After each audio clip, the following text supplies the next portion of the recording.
Live from the Mile High city of Denver, Colorado, they've emptied the stadium after Game 1. Fans are coming in for Game 2 as the Reds and Rockies complete a day-night doubleheader after a ninth-inning rally by the Rockies provided them with a win in Game 1.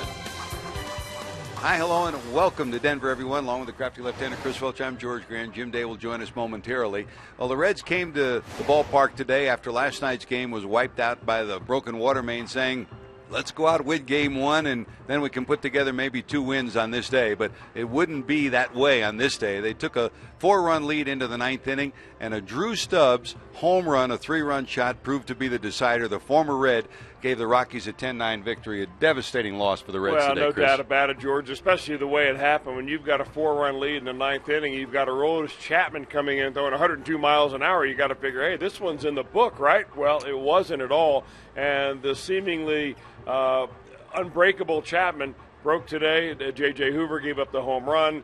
It was a game where Brian Price saw his team score plenty of runs to win, but not able to come away with a W. Whole lot more to talk about Game 1, but let's take a look at Game 2. It'll be Dylan Axelrod will get his first start as a Red after being acquired this year. He's ready to go. We don't know much about him except the fact that he did pitch in the major leagues last year, started a lot of games for the Chicago White Sox. The Reds purchased his contract from the AAA affiliate of the Chicago White Sox during the All-Star break. So he's a right-hander, not an overpowering guy. He throws a couple different kinds of change-ups, a slider. Hopefully he'll be able to throw the ball over the plate. It's not an easy thing to make your Reds debut here at Coors Field, but that's exactly what he's doing tonight. So Axelrod will get the start for the Reds. More to talk about when we return. It's the Reds and Rockies Game 2 of the day-night doubleheader after this.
Brought to you by your local Ford dealer. Ford, go further.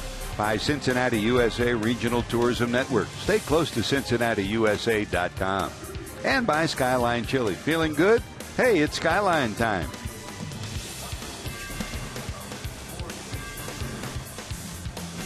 our IGS, bringing the energy story of today. One bright spot in Game 1, Chris, was the Reds right fielder Jay Bruce. He got his swing working again. Well, he did, and it's something that has really eluded him here at Coors Field. He came in a lifetime 130 hitter at Coors Field, a hitter's paradise, but today took advantage of the long ball, the short ball, 3 for 5 overall, 3 runs batted in, and the Reds scored plenty of runs in the first one. A lot of that due to Jay Bruce's efforts.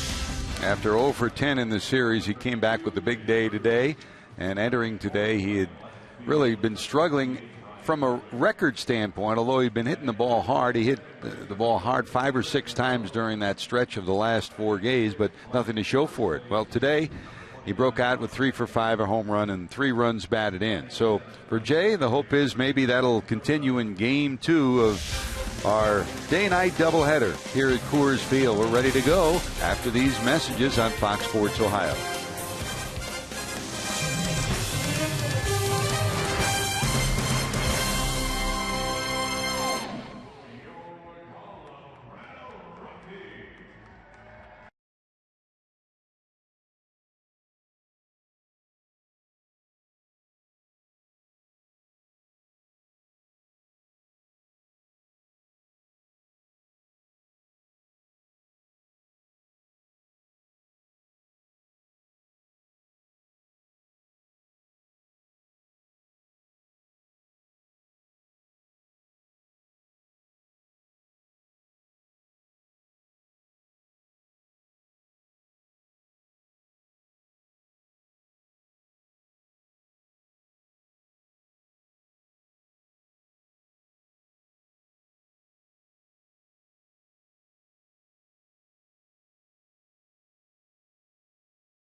They hustled people out of the stadium.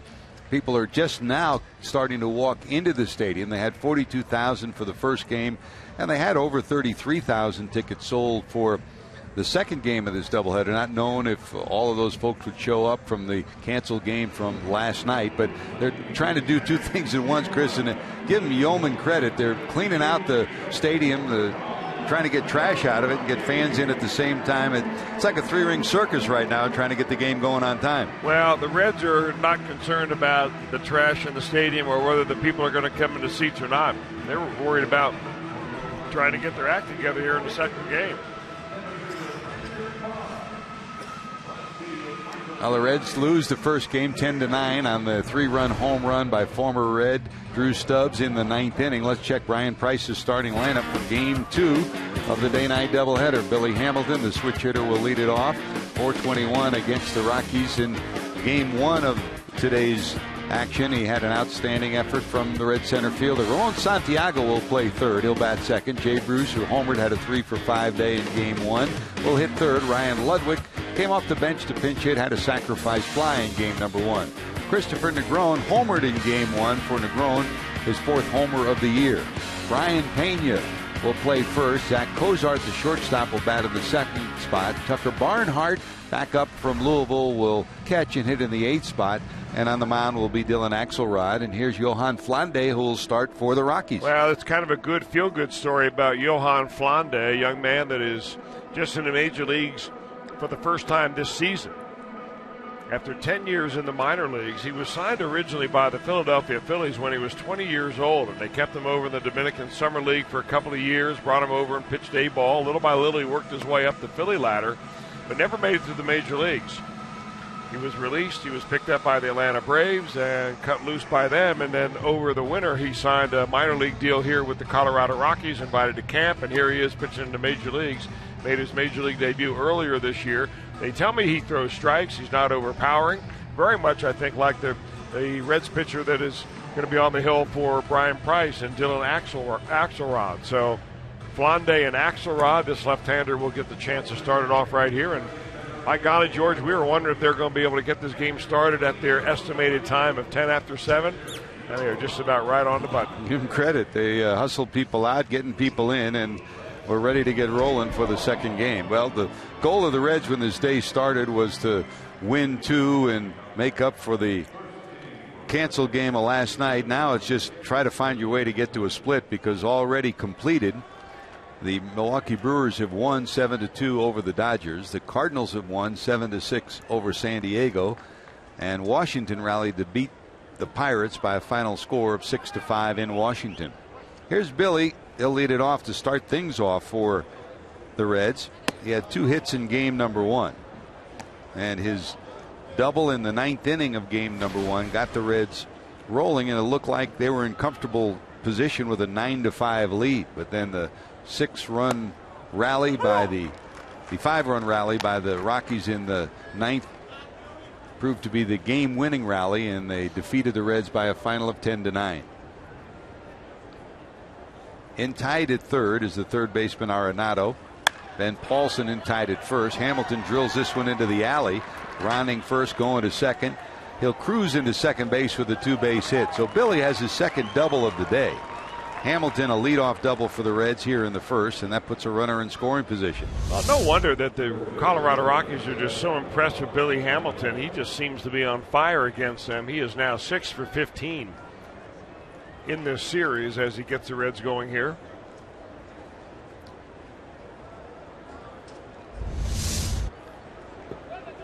So Hamilton in scoring position, and here's Ramon. Santiago did not play in the first game of the doubleheader. He steps in at 235, a homer, 11 knocked in.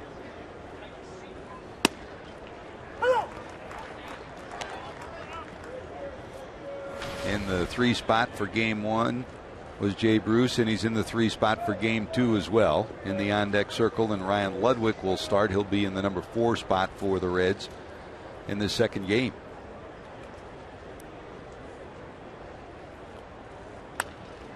Pop foul and out of play.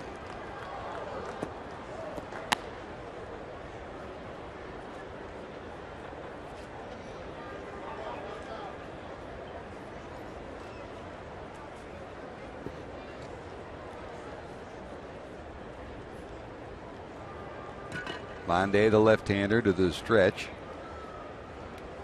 Rutledge at short, trying to keep Hamilton as close as he can at second.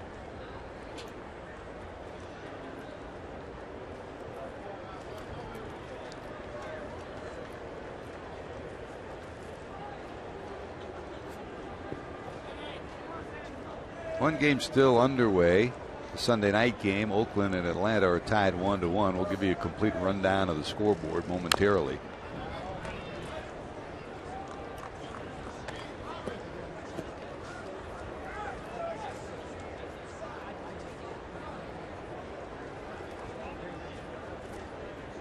Start of play today.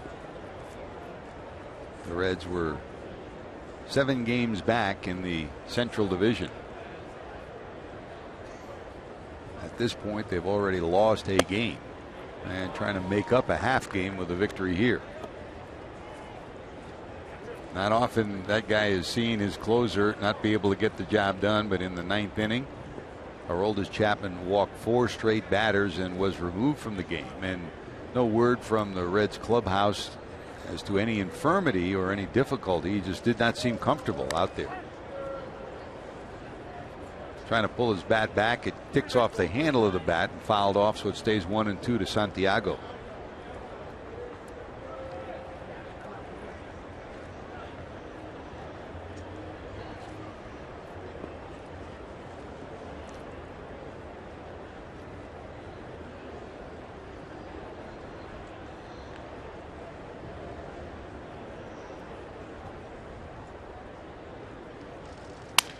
Broken bat down to third. From deep, they'll try to tag the runner. Arenado will miss him, and safe at third is Billy Hamilton. Only Billy Hamilton could have done that. You're right about that. Because it looked for a moment there that he was running dead into an out, but he just accelerated right by Arenado as he was fielding the ball. Arenado felt him coming, and he said, I can just field it and get him. And he tried to sweep tag him, just missed Billy Hamilton. Boy, I bet he was good in touch football and tag back in Mississippi. Keep away? Forget it. So it goes an infield hit for Santiago, and the Reds have first and third, no one out, and here's Jay.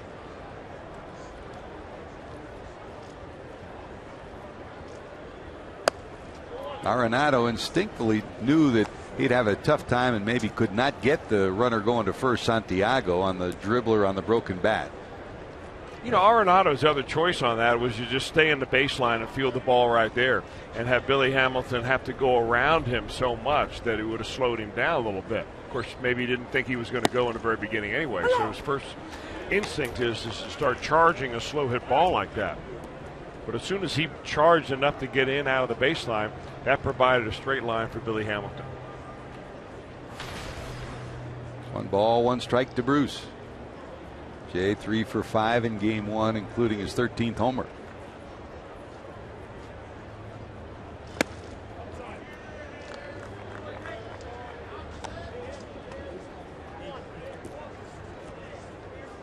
Chris, this game isn't about yesterday or the last game. It's about today and the next game.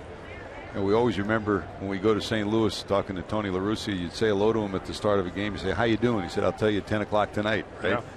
And that's the same way the Reds have to look at it. Forget about game 1, turn the page, move on to game 2, and try to find a way to hang in there. Their road is getting tougher and tougher with every loss at this stage. 2 balls, 2 strikes to Bruce.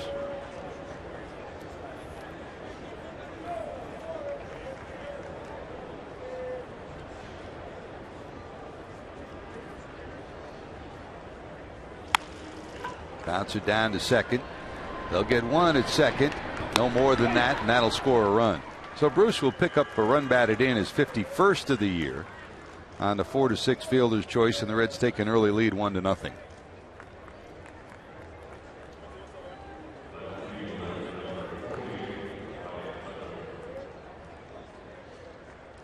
When Billy goes, the Reds go. That's the story offensively for the Reds all season long. Here's Ludwig. He came in as a pinch hitter and picked up a sacrifice fly, run batted in the 6th inning. That gave the Reds a 7-3 lead at that point.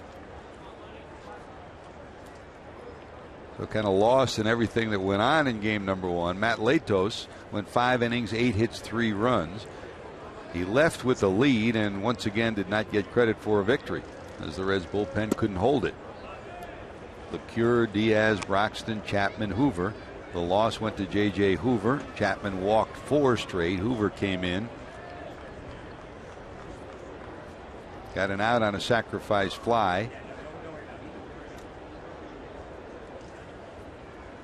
And then gave up the home run to Drew Stubbs that made it 10-9 Denver.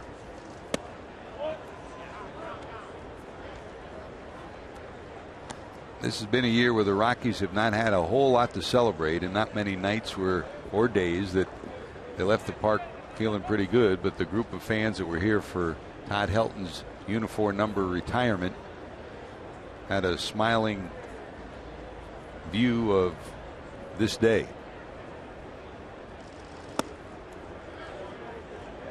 3 balls, no strikes to Ludwig. with Christopher Negron on deck.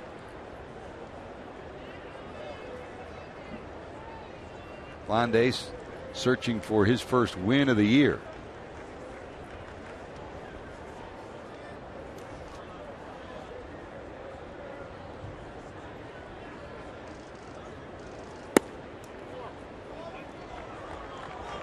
That's ball 4. Down to first goes Ludwig, and here comes Negron. Your home plate umpire is Ben May. C.B. Buckner, the veterans, down at first. Quinn Wilcott at second. And Marcus Patillo is at third. I'll check the Rockies defensively for game 2 of the day-night matchup. Over in left will be Corey Dickerson. Barnes will be your center fielder as Stubbs sits. And Michael Kadire goes from first to right.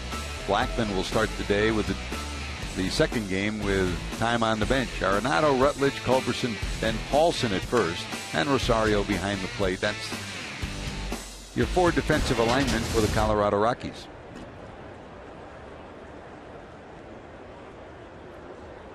Here's Christopher with runners at first and second and a run in. Negron ripped his 4th home run of the year back in the 6th inning of game 1. That gave the Reds a 6-3 lead at that time. Had a 1-for-4 day. I would imagine that Christopher Negron has seen Flandes before, given the fact that he pitched in AAA for the Atlanta Braves in Gwinnett, which is in the International League. Did that in 2011, 2012. I mean, you make the rounds long enough, and he's been around for 10 years in the minor leagues. You run into him. Winter ball, A ball, double A, somewhere along the line. 0-2.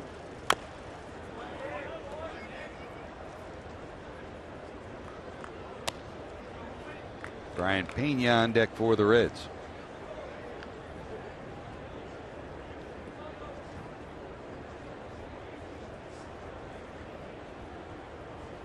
Kind of a weird quiet here at this stadium, isn't there? Kind of a strange day the way things have unfolded, huh? I mean, in reality, when the game started, there were only a couple hundred people in the park. They had just opened the gates. They got the game going as rapidly as they wanted to, knowing that not all the fans would be out of the ballpark in time to get the new ticket holders into the ballpark.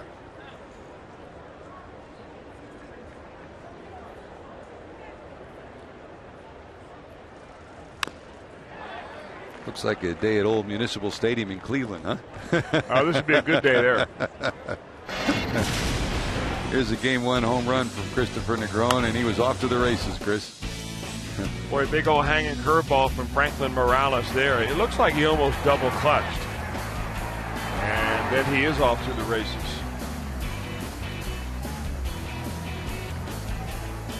Speediest home run trot in baseball.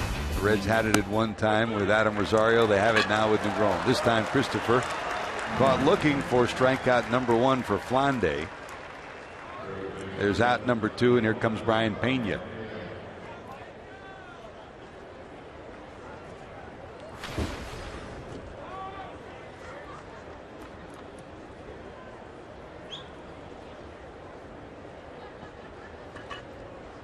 Pena played first at game number 1.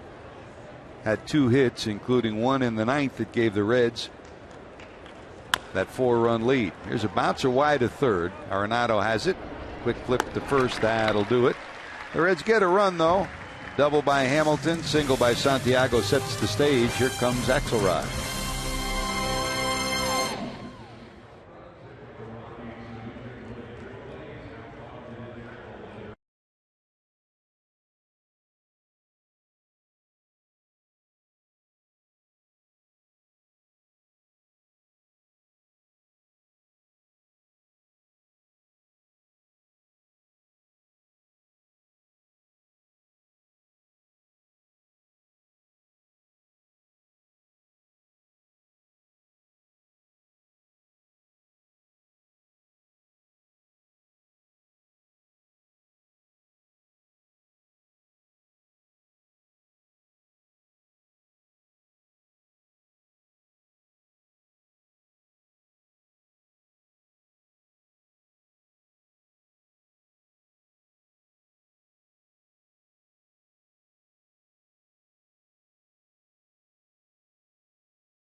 Here we go to the bottom of one. Let's check the Myers starting lineup for Walt Weiss and the Colorado Rockies. Josh Rutledge will lead it off from the shortstop spot. Corey Dickerson will bat second. Dickerson continued his hot hitting against the Reds in game number 1. Michael Kadire back off the disabled list, moves from first base to right field. He'll hit third. Nolan Arenado, who had a third 4-hit game of his career, will hit in the cleanup spot. Paulson at first. Rosario, the catcher, will bat behind him. Barnes in center. Culberson, the second baseman, hits 8th, and Flande, the pitcher, bats 9th. And for the first time, Reds fans get a look at Dylan Axelrod. He probably had no idea at the beginning of the year that he'd be pitching the major leagues for the Reds this year. He started, of course, this year with the Chicago White Sox. He was with the White Sox in the big leagues last year. Now 29 years old. Originally drafted by the Padres from Cal Irvine. Line drive caught by Pena. He's a catcher, but he's a baseball player. Man, he saved the game the other day with the snare of a line drive over the second base bag, and he saves a base hit here too. These are the ones that really aren't that easy. The ones coming off a lefty, you're almost expecting them. But for a right-hander to hit a ball on a shot like that, you've got to be paying close attention.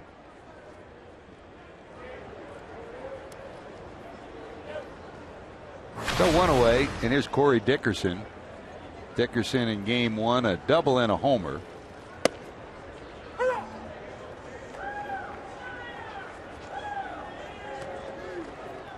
Struck out twice and walked once. An 11-game hitting streak for him now.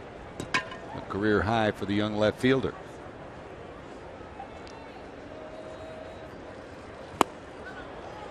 That's his main pitch right there, that changeup. And talking to Dylan a couple of days ago when he first got here in the Reds clubhouse, he told me that he does not have only one changeup, he has 2 changeups.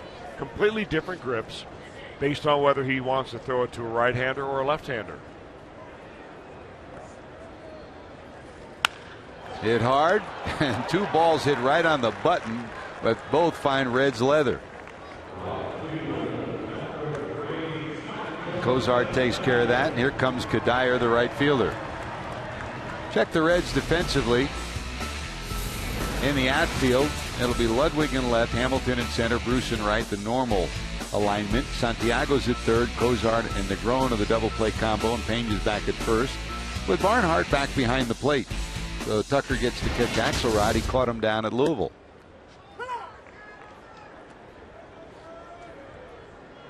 He's shown us nothing but good stuff from behind the plate since he's come up a couple of times, Chris. Oh, you're right about that.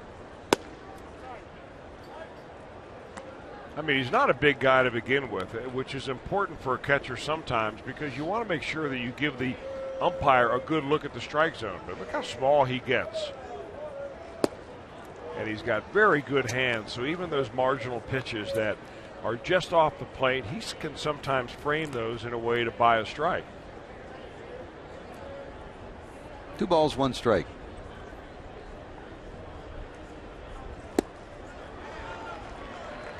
Adding and subtracting. Count evens at 2-2.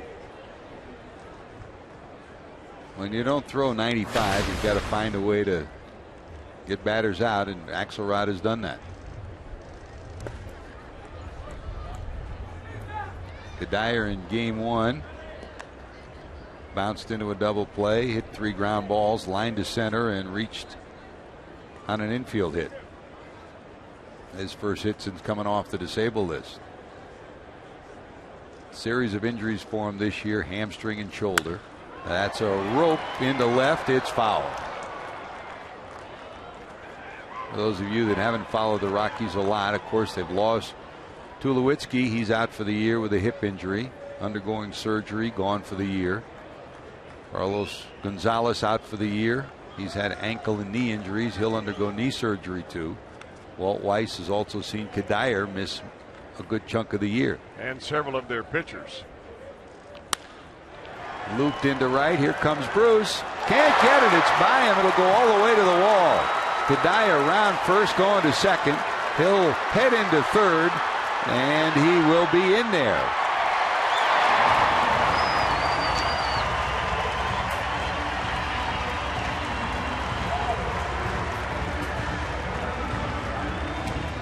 Jay trying to make a diving effort at the ball. It scoots by him, and it's a triple for Cuddyer. It's like he dives and the ball actually goes over his glove.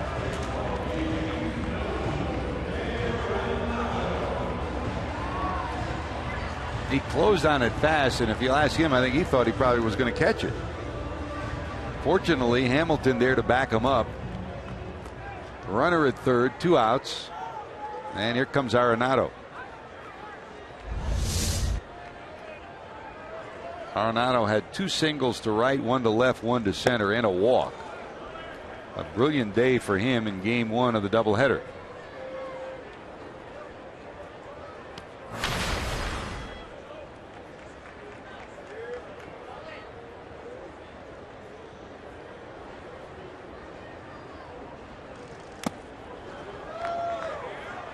Oh, and 2.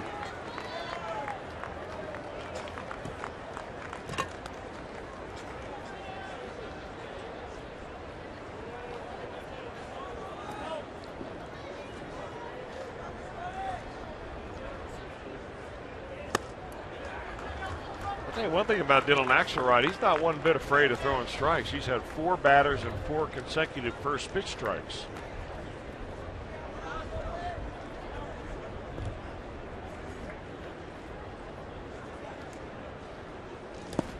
You know, when you're an amateur and when you're in the minor leagues, especially in the early minor leagues, you're judged by your stuff, your ceiling, how hard you throw, how good your breaking stuff is, and so on. But as you move up the ladder and you finally get to the major leagues, the only thing that really matters is what you do on the field, your production. 2-2.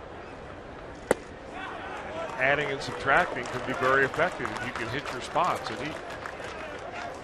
he's here because he was one of the hottest pitchers in all the minor leagues. He was named the International League Pitcher of the Week last week. And you do that by hitting your spots. 3-2. He got him. They strand the runner at third, so a triple, no harm. First strikeout for Axelrod. He'll be up third when we return.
$1.6 million with MLB.com's easy and free game. Beat the streak. Pick players to get hits in 57 straight games. You could become a millionaire. Play MLB.com. Beat the streak today.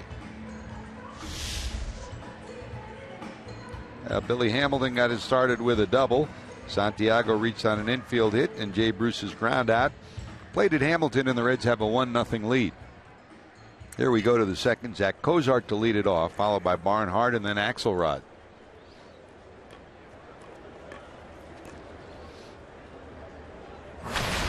Cozart in game 1 was hit by a pitch and then scored on the home run behind him by Jay Bruce. He had the go-ahead hit in the 5th inning. that played at 2 gave the Reds a 4-3 lead that they held until the final pitch of the ball game, when Drew Stubbs' 3-run home run gave the Rockies the victory.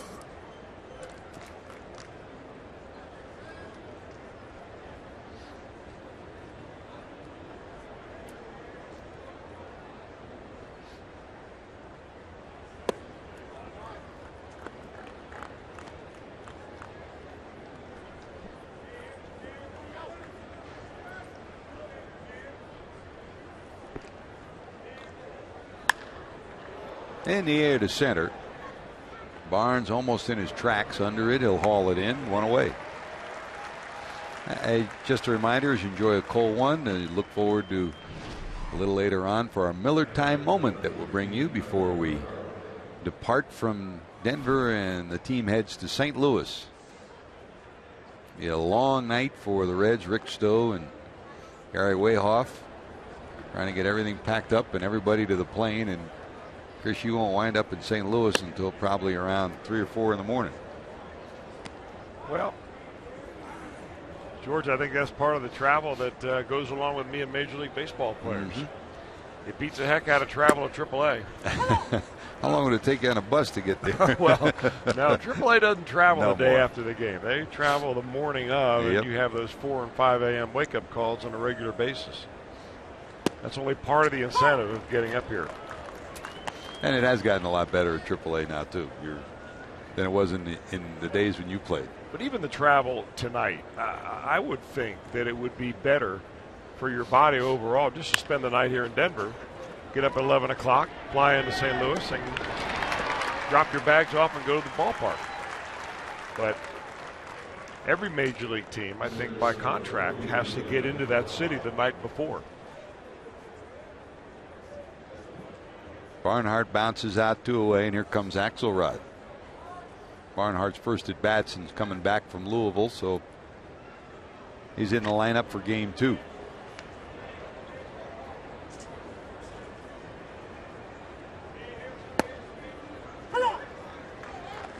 Axelrod isn't a youngster. He's 29 years of age. He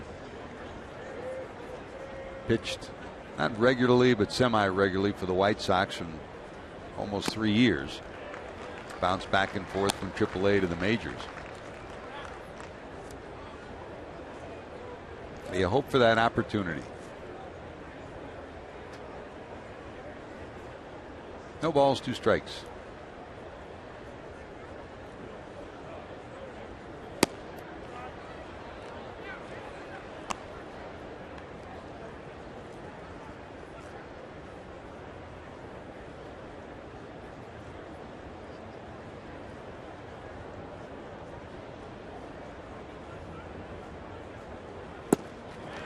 Waved at. That's strikeout number 2 for Flande. Reds clinging to a 1-0 lead. We're heading to the bottom of 2. Paulson will lead it off.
Brandon Phillips weekend. He played 2 games of rehab with the Louisville Bats, went 0 for 5, made some nice plays in the field. Louisville went on the road today, so Phillips went to Dayton, played at Single A Dayton after getting hit by a pitch in his first at-bat, came back with a single, and then it was a double for Phillips. He drilled one off the 338 sign in left field, went 2 for 3 on the day.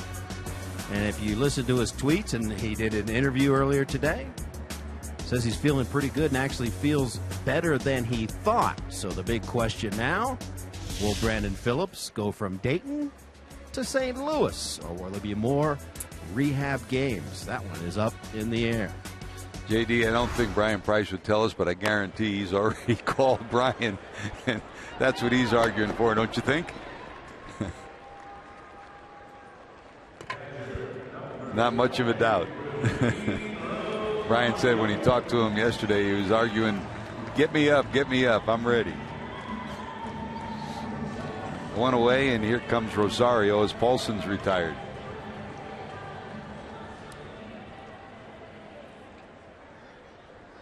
Michael Kadire was saying pretty much the same thing when the schedule didn't match up to when the doctors finally said and the trainer said he was ready to go. He said, I don't care, send me anywhere, I just want to play, I'm tired of sitting here. And that's Michael Kadire, and that's also Brandon Phillips. They want to be in there. Ripped by Rosario into left. Rosario had a pinch hit sacrifice fly in the first game, did not start.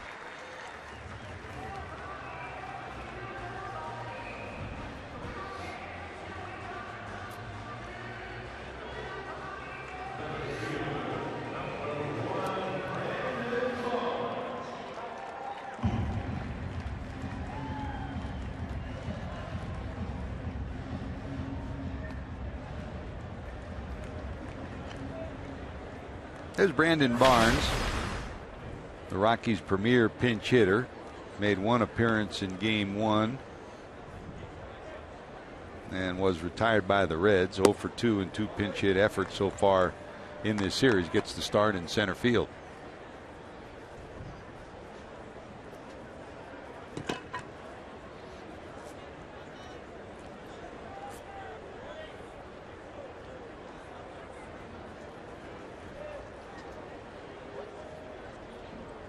Barnes overall 251. You know he's got power. 5 homers, 19 knocked in. Leads the league with 14 pinch hits. He's been great for the Rockies off the bench.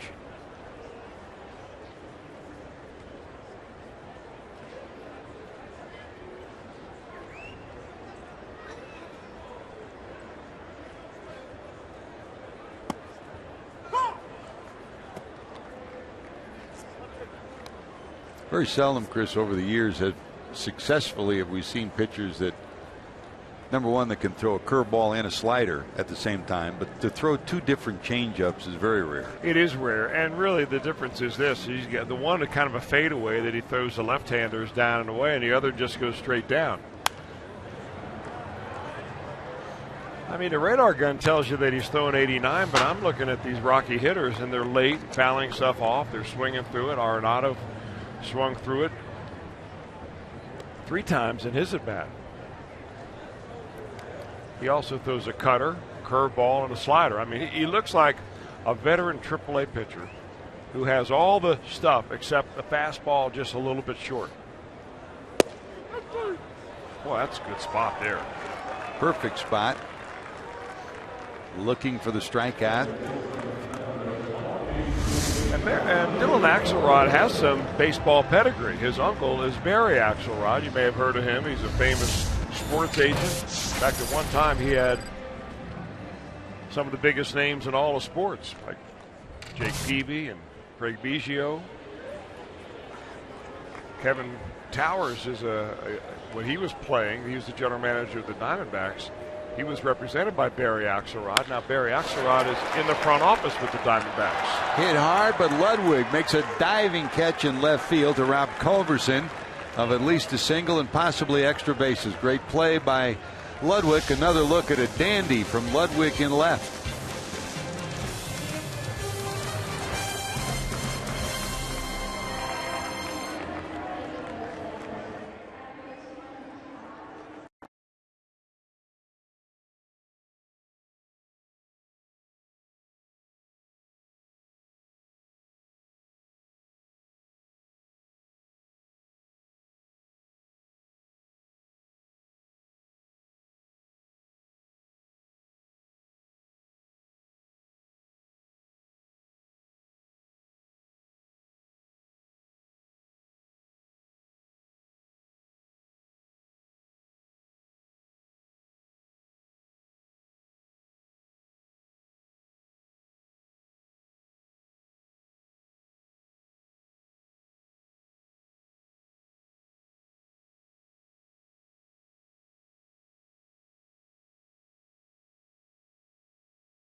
New MLB Commissioner Rob Manfred. We'll have that story. Check out Sam Amico's thoughts on the Cavs schedule that was released this week. Plus, the Blue Jackets and NHL Commissioner Gary Bettman excited to show off Columbus at the All-Star Game in February. Get complete coverage of all of today's action involving Ohio sports on FoxSportsOhio.com. Brought to you by 1-800-SAFE-AUTO. Drive safe, spend less.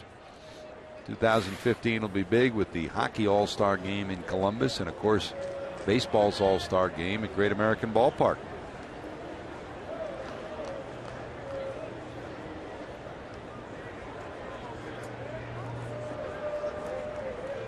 Top of the order, here's Billy. He started it with a double in the first inning and later scored on a ground out by Jay Bruce.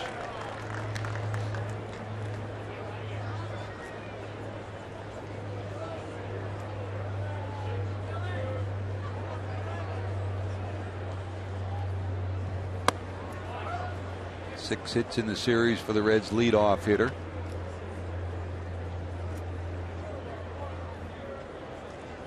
Santiago on deck.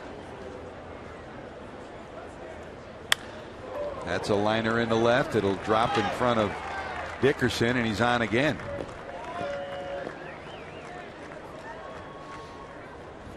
Well, he's been on 7 times with hits, but he has not really had opportunities to steal simply because either there have been people on in front of him or the situation hasn't dictated. 44 bags for Hamilton already this year.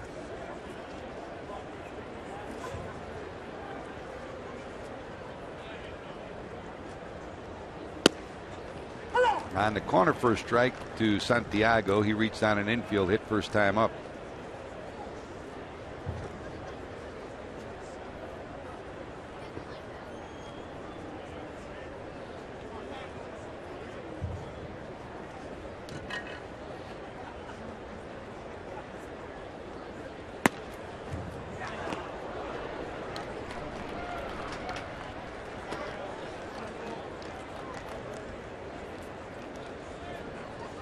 Everybody dials up their game a little bit if you're a pitcher or a catcher when you got a base runner like that to deal with.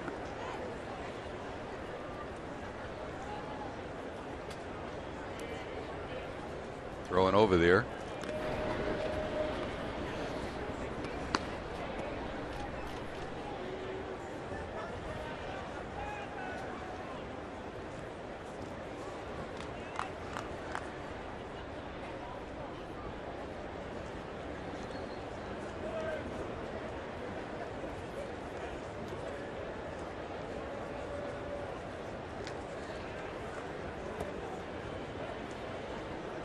How would you deal with the best base runners that you face, Chris, as a left-hander, other than throwing over?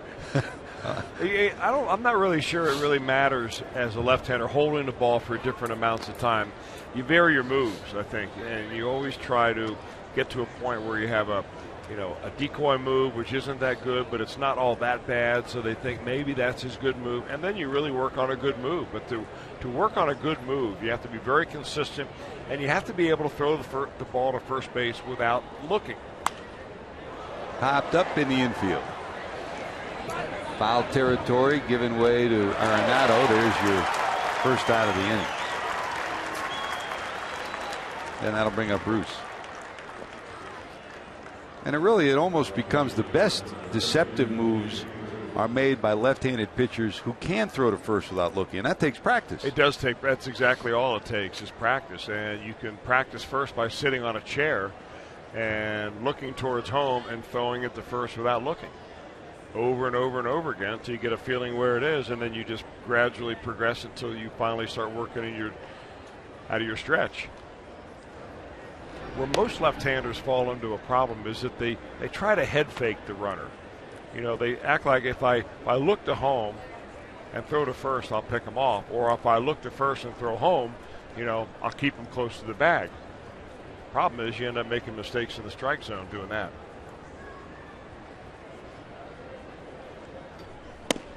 Swing and a miss by Jay.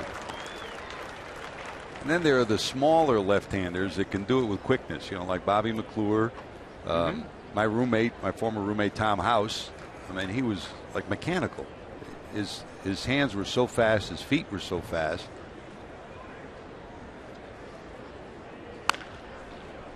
Foul ball down the first baseline.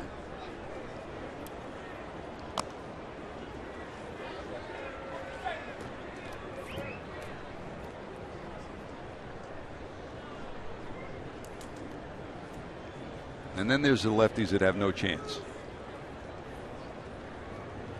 Well, at least you're looking at them. Yep. You got to use something else. 0-2. A quick pitch right there. Yep. Arenado. I think he effectively got Jay Bruce out of his timing, and also kept Billy Hamilton from even getting a good leadoff that time. He gets it, this immediately goes. That's kind of it's a slide step, but it was as quick a hesitation as the rules make you take. I guess the goal as a pitcher is to try to control the running game without changing the way and disrupting your opportunity to get the hitter out. Yep. It's a fine line. Some can do it really well. Like Johnny Cueto. Yep. Hit hard, but caught by the third baseman Arenado. Ludwig hit another one right on the button. He's been doing that all week. That one snared by the Gold Glover. The Reds strand a runner.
Out serious lawyers for serious injuries. Call 1-800-ELK-OHIO. The simple story of game one of this day-night doubleheader.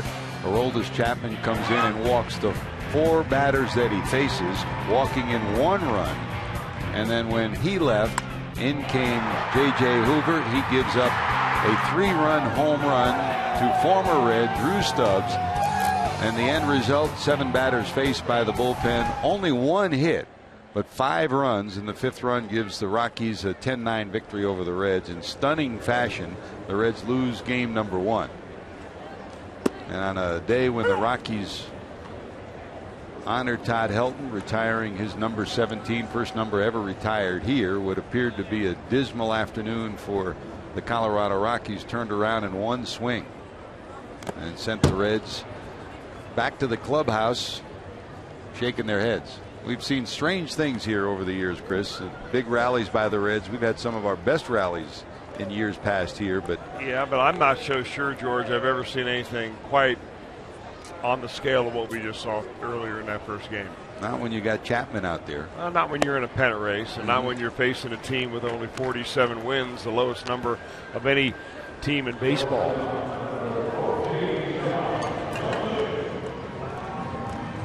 And the other side of that is, you know, we wondered, Jeff Pico came out to check on Aroldis Chapman, and he didn't look right. He didn't look physically right. I'm not saying arm injury or whatever, but he just didn't look right. Just like the other night, he was huffing and puffing a little bit, coming in this mile-high air, trying to get his breath. But from what we've heard thus far, and it was so quick between games of this doubleheader, we'll know more after the second game. Nothing that we've heard indicates there was anything physically out of the order with the Aroldis Chapman. JD will be on that case. Well, meanwhile, Dylan Axelrod is making quick work of the Rockies. He has thrown now. He's faced 10 batters, and he has thrown first pitch strikes to each and every one of them. I mean, he is a strike throwing machine. One after another after another. Started out Rutledge with a changeup, and the last 2 pitches have been fastballs. 26 strikes, only 7 out of the zone. Rutledge lined to first in the first inning.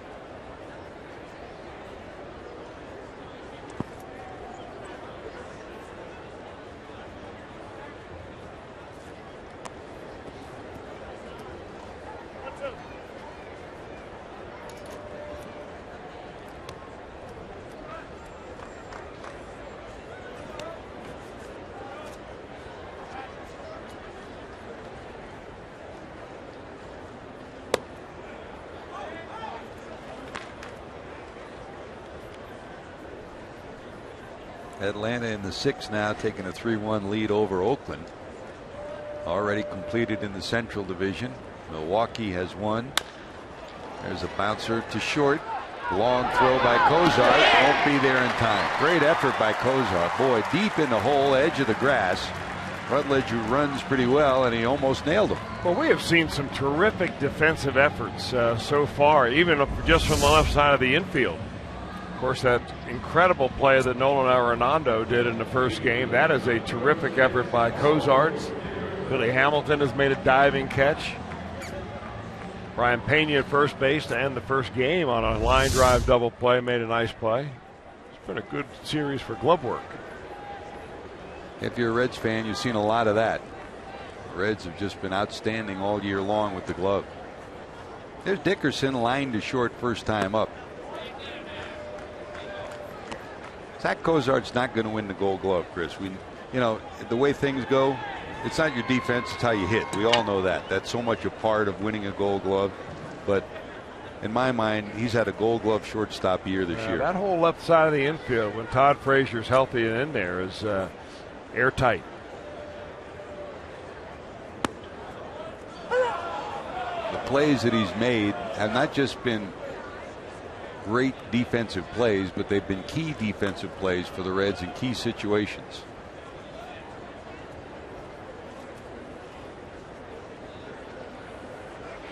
And when you talk about the Reds' homegrown products and how they have come through that, I give credit to guys like Freddie Benavides, who's spent so many years now with the Major League club, but spent so many years helping those players be the best that they can be defensively. I mean, Joey Votto, when he won his Gold Glove, Freddie Benavides was sitting home one day, got a package, and what was in the package? Joey Votto's Gold Glove, because of the time that he spent with him making the transition from the outfield to first base. Really nice gesture. That's a great way of saying thank you. 1 ball, 2 strikes.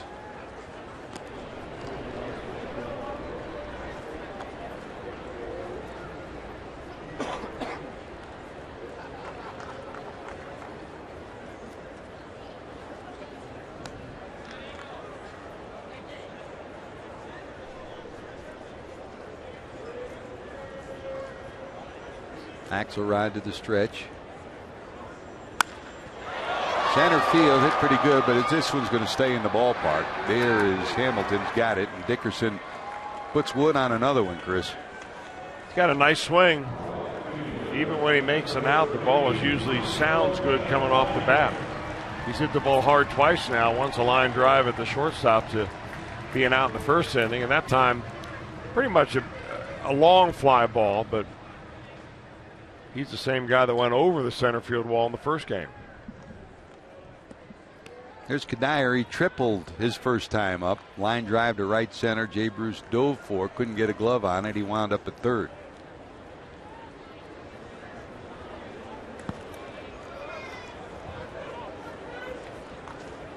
Talking to Walt Weiss, what the Rockies have missed, and we mentioned all the injuries, but not just the offensive Tulowitzki and Gonzalez, but when you lose Kadire, you lose leadership in the clubhouse, you lose a positive attitude every day. They're happy to get him back for the final 6+ weeks of the season. Well, I think you say the same about Cargo and Tulowitzki, and when you lose them, you lose veteran presence, and that's the one thing that they were relying on this year. But through all those injuries to the main players that they have, what Walt Weiss told me is that the pitching injuries hurt them the most, because they just do not have the depth to get out there. When you're running all sorts of different pitchers in and out of your rotation, and we just saw an example here in this series in 4 games. That's very difficult to overcome. That's one advantage that Brian Price has had, even though his offense has gone quiet from time to time. 2 balls, 1 strike to Kadire. There goes the runner. Here comes the throw. It'll be high. It'll be safe.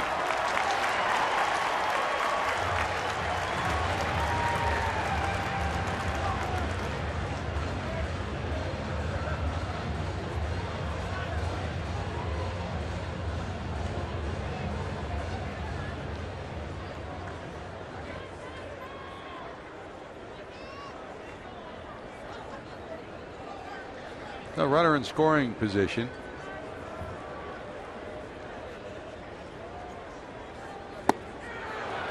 Swing and a miss. Got him for Axelrod. Strikeout number 4. Reds go back to work. We go to the 4th. Christopher Negron will lead it off.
Your fingertips. Follow Reds reporter Kevin Goheen from FoxSportsOhio.com on Twitter at FSOhio_K Goheen for the latest news and stories on your favorite team.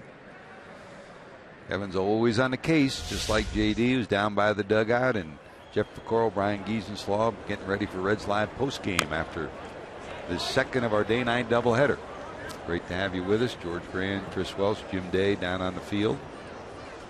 Down in the truck, as always, Josh Hall, our producer. Roy Alfers, our director.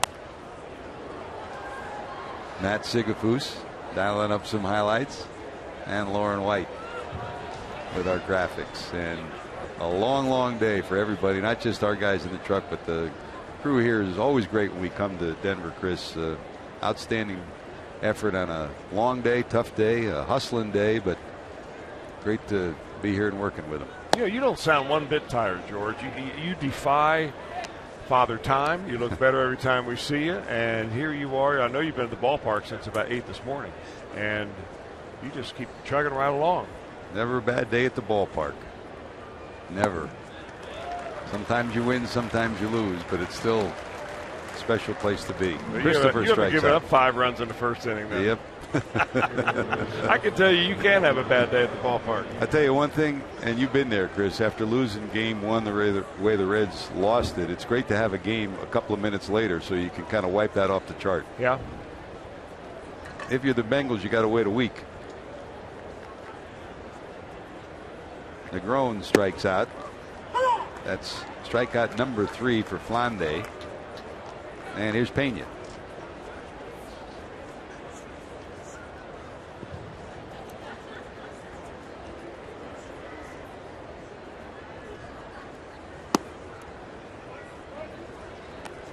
Well, I think if you can put the loss in your rearview mirror, that's what you should try to do. Forget about it. I mean, as bad as it was and as weird and sensational as it was, if you're a Rockies fan, I think the longer-term question is there something going on with Aroldis Chapman? Or was it just a day where he didn't have it?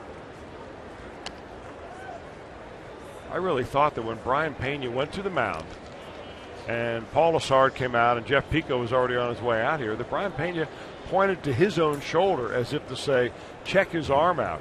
But Aroldis Chapman evidently said, no, I'm fine. But he couldn't throw strikes, and that's really not like him. Back-to-back strikeouts, 4 strikeouts for Flande. Pena will question it.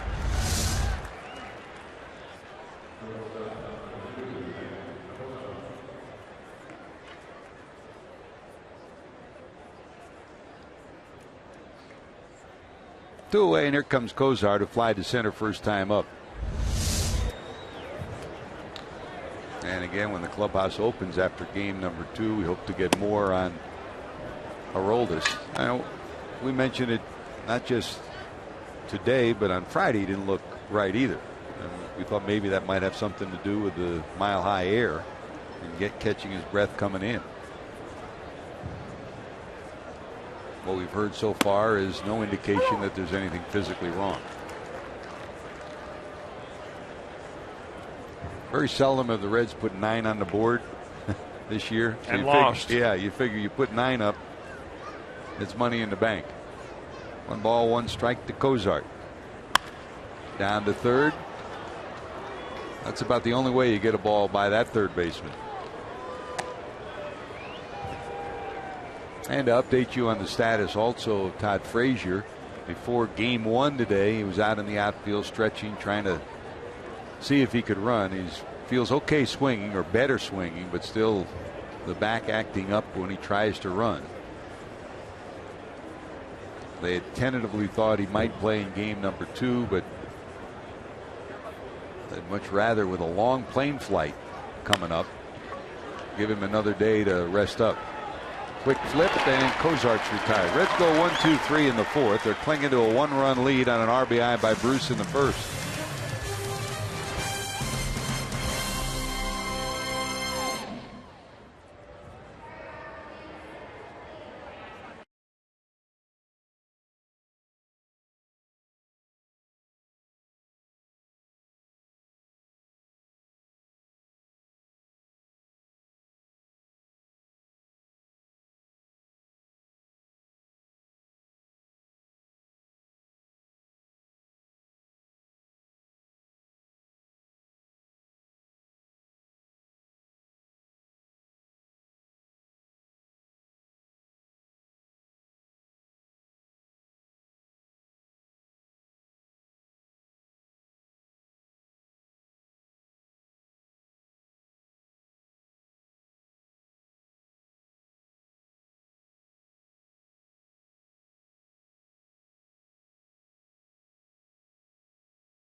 On Fox Sports Ohio, being brought to you by JTM Food Group. Let's create great dishes together.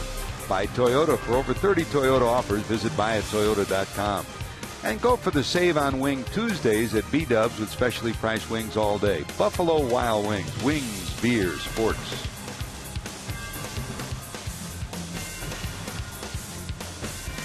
Red score in the first. Double by Hamilton. Single by Santiago. Ground out by Bruce. They lead at 1-0.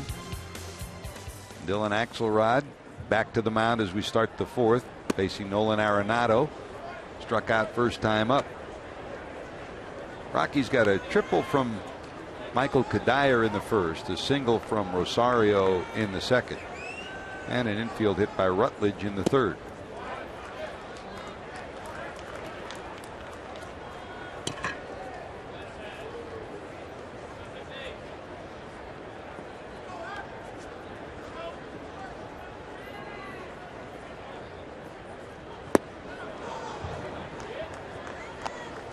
Big swing, 2-1.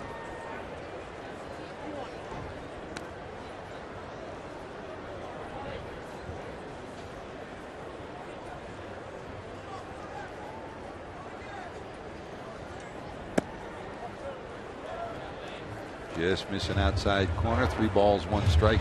You know, but it seems to me that Dylan Axelrod has come to the conclusion throughout his minor league career that he's not going to throw hard no matter how hard he tries to throw hard.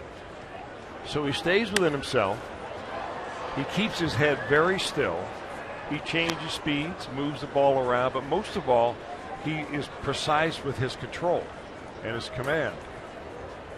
He throws a fastball, a couple different kinds of fastballs, mostly sinkers, 2 change-ups, curveball, slider, and a cutter. The cutter he learned from one of his uncles, his Barry's clients, and that was Rick Sutcliffe. Hop back, it'll be out of play. Barnhart runs out of room. Pretty good teacher right there. You're not kidding. And the journey that Axelrod has been on, really, to make it to the major leagues. He started, 20 games for the White Sox last year out of 30 appearances. But he was drafted 30th round by the Padres. And usually when you're drafted in the 30th round, you're filling out a minor league roster somewhere. And he pitched a few years in the lower minor leagues with the Padres and ended up in Fort Wayne, I think was where one of their minor leagues teams are in the Midwest League. And he got released. So since he was around the Chicago area, he got picked up and signed by the Windy City team that is in the Frontier League. So he pitched a few months as independent ball, just trying to keep the dream alive. White Sox scouts saw him, and he moved up the line there and eventually pitched himself into the major leagues. The kind of guy you really want to root for. Now, not to compare him to a Hall of Famer, but when we first saw Greg Maddux, he was 91, 92. But when he was at his best, he was 88, 89, pinpointing the ball, finger pressure, movement, deception. Those are the things that made him a Hall of Famer. He realized too that he wasn't going to blow people away. I mean, there aren't many Greg Maddux, but well, he had little extras. Yeah. And actually, I pitched against Greg Maddux in the minor leagues, and he did throw about 94. Yeah. And I mean an old-fashioned 94, not the 94 that's showing up on the board nowadays. No, I'm sounding old now. I remember. It kicked fair, then kicked foul, and by the time Barnhart got a hand on it, it was past the line. Well, you like the way that young man does his work. When we played the Red Sox in Boston, former Red catcher David Ross, who was not catching that day, was sitting behind home plate and watched him. The game was over, and that was the night when Homer pitched, and Homer didn't have his best stuff that night. He was in the dirt. He battled all night long. He gutted it out that night. Boy, did he. And 15 balls in the dirt. None of them got away from Barnhart. And after the game, went out to batting practice the next day, and David Ross says, who the heck was that kid behind home plate? He said, he's a star. He said, man, he's my hero. And he went up to Tucker and told him exactly that. The catching fraternity loved that. Slapped the other way. 2 balls, 2 strikes to Paulson, who bounced back to the pitcher first time up. He's working with his pitcher pretty well tonight. Tucker is. I haven't seen Axelrod out there shaking off too much.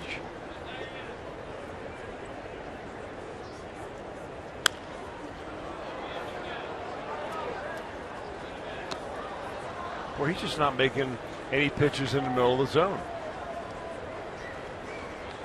It doesn't matter what level you pitch at. If you throw that ball down and away and up and in, just off the plate, and then down and away and change speeds, you get them all out. You can watch those games that are being played in Williamsport.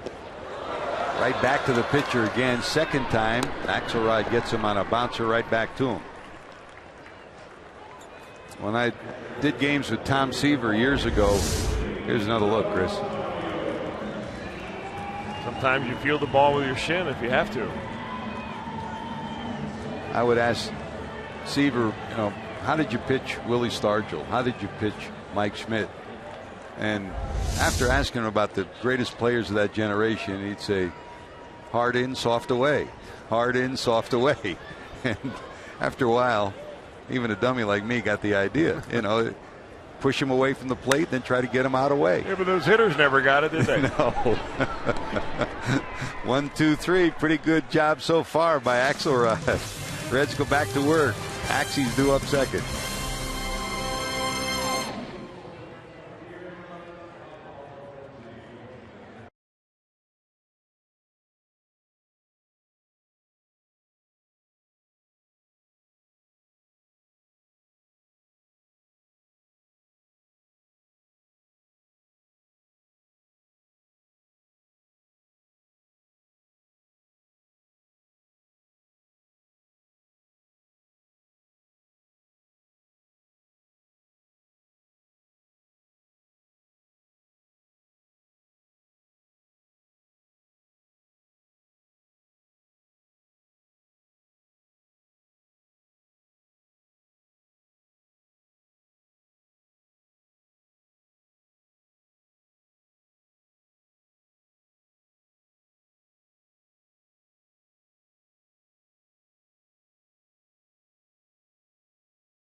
For $48 ticket offer August 21st to the 24th, and cheer on your Redlegs when they take on the Atlanta Braves. Purchase 4 tickets for only $48 and receive 4 $5 Cervati vouchers.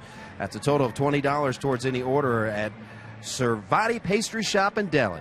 Purchase your tickets today and save with the 4 for $48. For tickets, call 513-381-REDS or visit reds.com/4 for $48.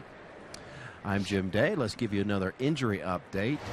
Logan Ondrusek, Reds reliever, on Friday night pitched 1 inning in Louisville. Then he joined the team here in Denver on Saturday. Reds want to give him 2 off days. Everything is seemingly going well, so look for Logan Ondrusek to be activated on the roster tomorrow to go against the St. Louis Cardinals. A corresponding roster move will have to be made, but I imagine with this day-night doubleheader, they're going to want to stay loaded up in the bullpen. So this is just me talking. I'm assuming that Dylan Axelrod is going to go back and they will keep an extra reliever. That's just me speculating. Thanks, Coach. You got it. You know, George, I got to tell you, after watching Nolan Arenado play in this series, I wouldn't go to ball games and watch third baseman play defense very often, but I would that guy. I mean, he's a magician. He's like watching Ozzie Smith play shortstop. Exactly. And when you put him and Tulowitzki together, that's brilliant left side. Swing and a miss by Axelrod as Barnhart's retired on another nice play by Arenado.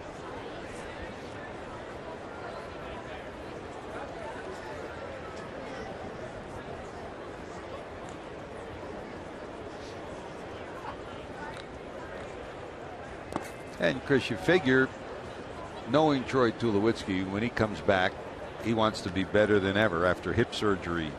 He had a labrum surgery.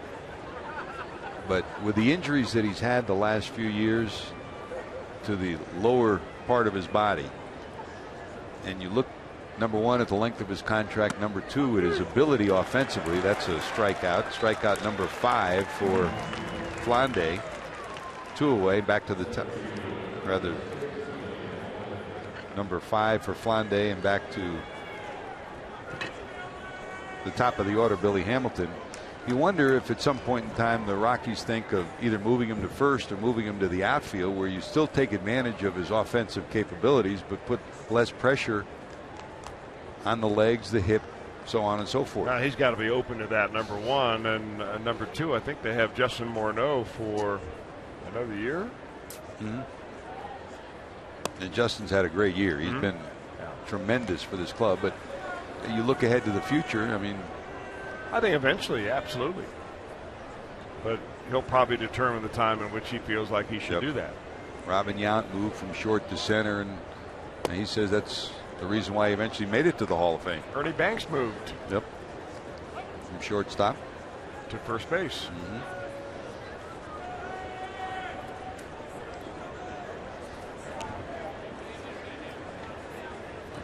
Billy doubled to center in the first and scored on a ground out later by Jay Bruce. Singled to left, second time up. Had a good series, the 3+ games here, 7 hits, and a couple of brilliant defensive plays to go along with it. As impressive as Arenado has been defensively, Billy has taken center field to another level for the Reds this year. In the air to center. Barnes under it. He's got it. That'll do it. Reds go 1, 2, 3 in the 5th. Bottom of 5 we go. Bottom of the order due up.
Of the Cincinnati Reds, it may not be reproduced or retransmitted in any form, and the accounts and descriptions of this game may not be disseminated without the express written consent of the Cincinnati Reds. Reds fans everywhere leading this one 1-0 over the Rockies after losing game number 1, 10-9 on a Drew Stubbs 3-run home run in the bottom of the 9th. Here we go to the bottom of the order for the Rockies. 7, 8, and 9. Brandon Barnes to lead it off. Struck out looking. First time up.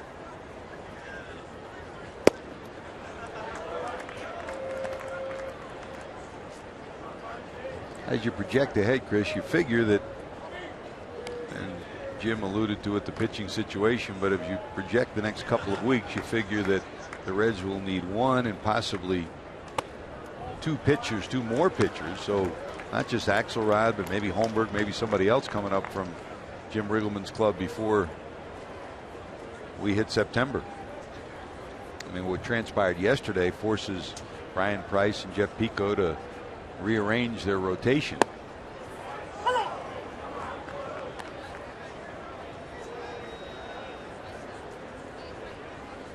At a critical time as the Reds head to St. Louis, and then of course headed into, with the exception of the two series, this one hit deep to left. Boy, Barnes got this one. Forget it. That's long gone. That's the kind of power he brings you. His 6th homer of the year. The league's best pinch hitter with that short, quick swing. Turned that one around. We're tied at 1. This club leads the league in home runs, leads the league in hitting, and they do most of it here at this ballpark.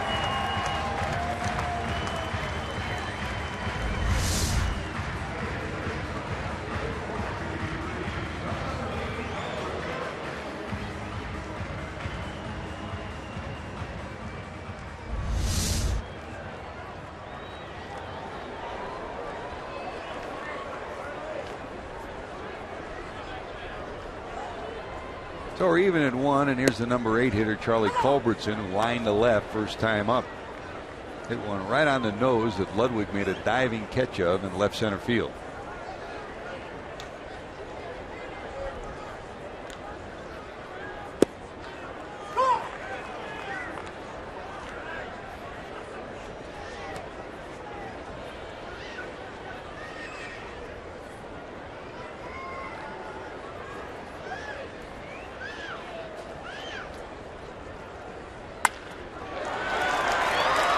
Past Axelrod into center, back-to-back hits, and that'll bring up the pitcher Flande, who struck out first time up. Well, the only time all game long that Axelrod has gotten behind a hitter, he went 2-0 to Brandon Barnes and eventually gave up a home run. But he's been attacking the strike zone big time, and up until this innings, he's had a meeting out of his hand.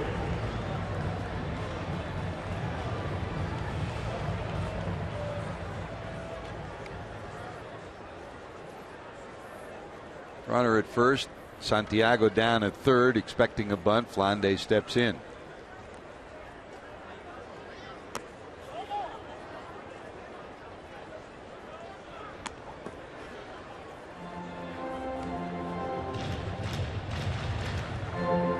Atlanta is holding on to a 4-2 lead over Oakland now in the 8th inning in Atlanta. Everything else wrapped up in the Central Division battle. Milwaukee won 7-2 over the Dodgers. Pirates came back to take a lead, but Washington battled back to win 6-5 in the nation's capital. Runner going, it's fouled off, and he had the base stolen.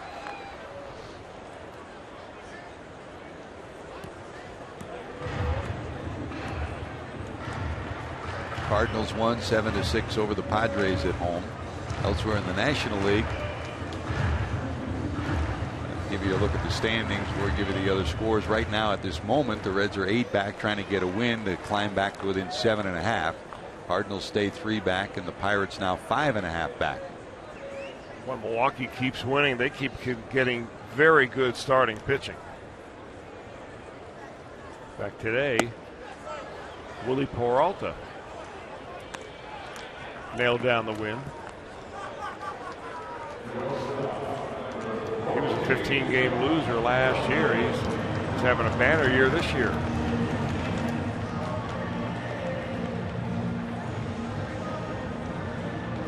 In fact, he nailed down his 15th win. He's tied with Johnny Cueto in the lead in the National League. 15-game loser last year, already a 15-game winner this year for Willie Peralta. Flande strikes out for the second time. Back to the top of the order, Rutledge, who lined out and reached on an infield hit. Got a big lead down there.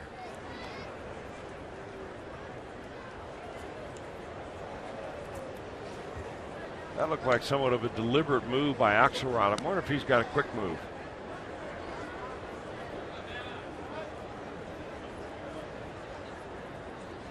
Runner not going, pitch out.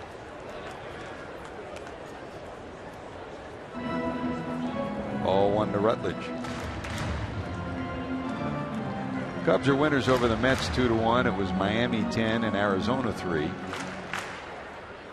Giants beat the Phillies 5-2 to wrap up the National League scoreboard.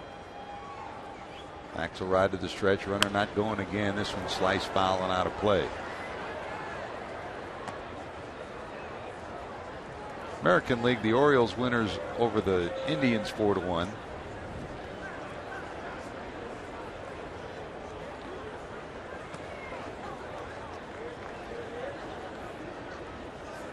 The Astros 8-1 in their win over the Red Sox. 8-1. Seattle beat Detroit. The Yankees 4-2 over Tampa Bay. And Kansas City beat Minnesota 12-6. In Chicago, the White Sox won over Toronto 7-5. And Texas beat Los Angeles 3-2. One ball, 2 strikes. Bluff going down at first again is Culberson. 2-2. When the Reds head to St. Louis, it'll be Mike Leake tomorrow night against Justin Masterson. Alfredo Simon on Tuesday against former Red Soxer John Lackey, as the 2 American League pitchers will go back to back for the Cardinals, and Johnny Cueto against Lance Lynn.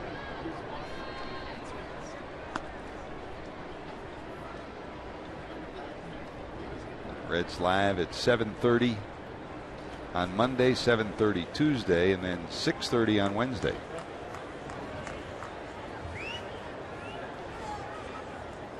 Two. Runner going, fouled off.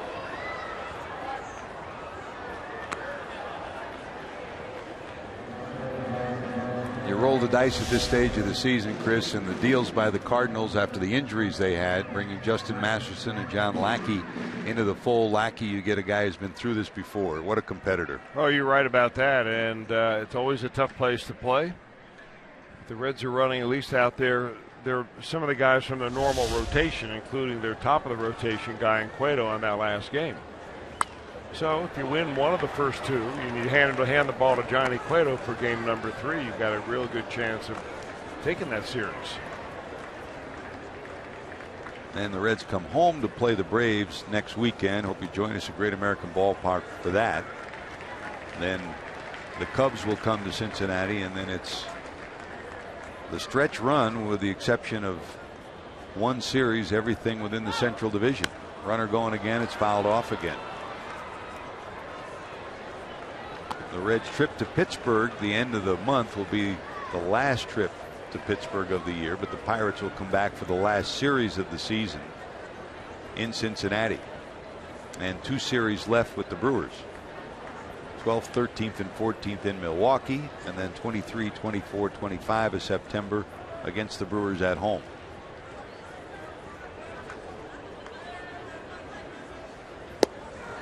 Out in front, finally got him to go.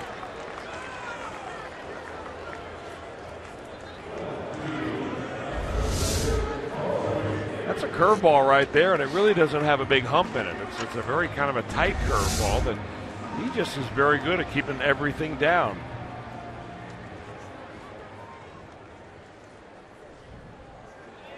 So 2 away, and here's Dickerson.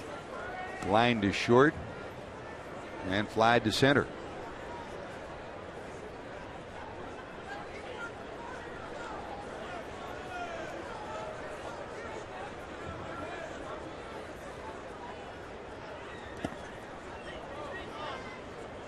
I've had Culberson running twice, and might they run him again here with 2 outs?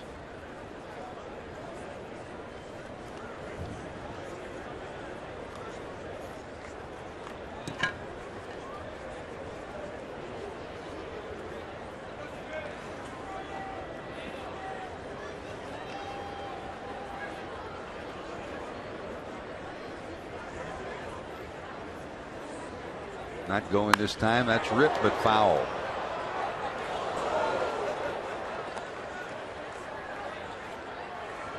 You mentioned it on Friday night when Johnny Cueto pitched so well, how the Reds have struggled in 1-run ball games, and again their loss in the first game here means that they are 18-29 in 1-run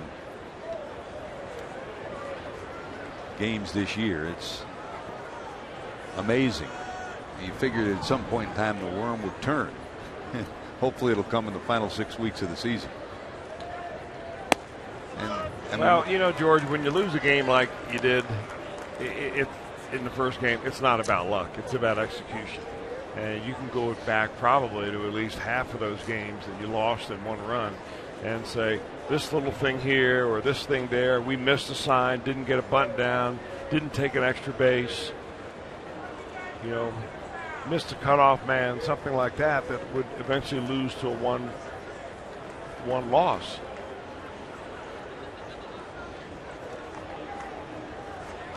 Matt Latos was the one victimized on this day. He pitched solidly, 5 innings, 8 hits, 3 runs.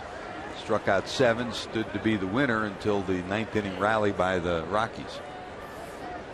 2-1. Well, if you call that solid, Axelrod's pitching a gem by comparison. In fact, this effort that Axelrod's given the Reds tonight reminds me a lot of what Greg Reynolds did for the Reds last year right here in Coors Field in Colorado. He pitched against the Rockies, and he went first 5 innings before he gave up a run. He eventually won that ball game 8-3 by pitching 8 innings of 3-run baseball. The Reds scored a bunch of runs in his behalf, but I mean he was making his 3rd start for the Reds. But Axelrod is first, but it's kind of very similar. They both had similar stuff and took control of a ball game in a hitter's ballpark. Axelrod to the stretch, runner not going. High in the air, left center field. This will stay in the right center field. This will stay in the park, and Hamilton will haul it in.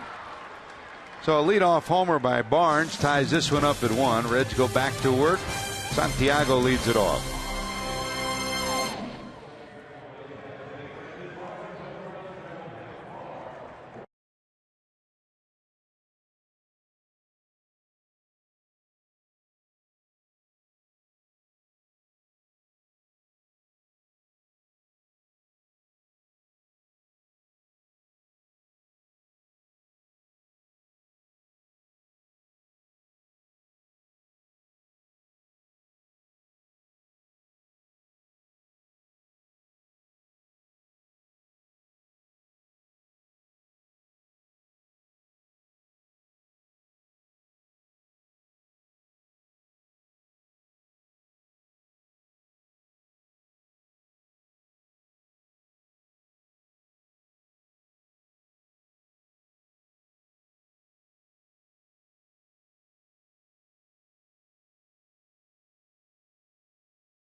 Fan photo for a chance to have it shown on an upcoming game broadcast brought to you by AT&T.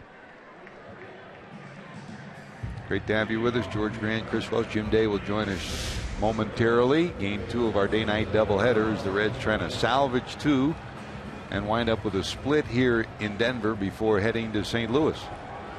Santiago will lead it off. He singled in the first and popped out in foul territory in the third to Arenado. Meanwhile, Johan Flande is on some kind of a roll. 9 in a row retired. And 5 strikeouts.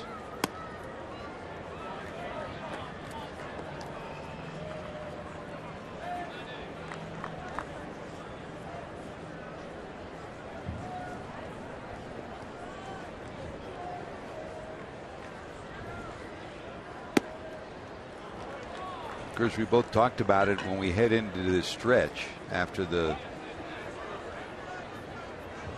we were together after the Indian series, saying this was a point in time when you thought the Reds would make up some ground. not making up ground in this 2-week period. And with the Cardinals coming up, then Atlanta, and then after the Cubs, you got Pittsburgh, Baltimore, and other than the Cubs and the Mets, every single team that the Reds face for the remainder of the season is an above 500 team and a team that's contending. Makes the road that much tougher. Well, it does. I'm not so sure that players really dissect the schedule like that. I know the coaches do, the managers, certainly the guys in the front office. And they would all consider exactly what you said as an opportunity lost. Because during that time, you know, there was a couple of days where the Brewers and the Cardinals are kind of treading water. You know, playing 10 games and winning 5 and losing 5. And that's when you have a chance to gain. I mean, you got 4 teams ahead of you, I think, in the wild card. Maybe more than that now.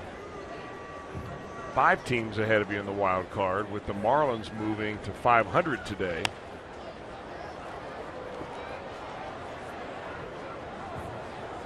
Well, here's the wild card standings right to now. The Reds now 4 back. Miami a half game ahead, 3.5.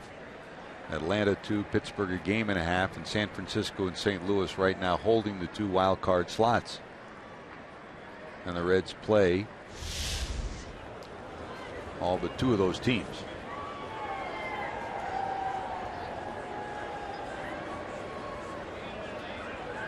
Well, you could say that the Reds have picked a good year to have an average year because they're still in it. There are years in which if you're playing 500 ball or right around here at this time of the year, you're not smelling a playoff spot, but you still have a chance based on how everyone else has been playing. I think Brian Price is trying to instill that into his players. Say, hey, these games mean something. Every at-bat means something. Every inning. Well, he addressed his team the other night when after the rain canceled spring training and the clubhouse was closed. Not a Gipper pep talk, just saying, look, it's out there for us. We can go either way here. Let's take advantage. And you know, the good teams you've been on, Chris, take advantage of every pitch, every at bat, every inning. Don't look ahead to the next day, the next game.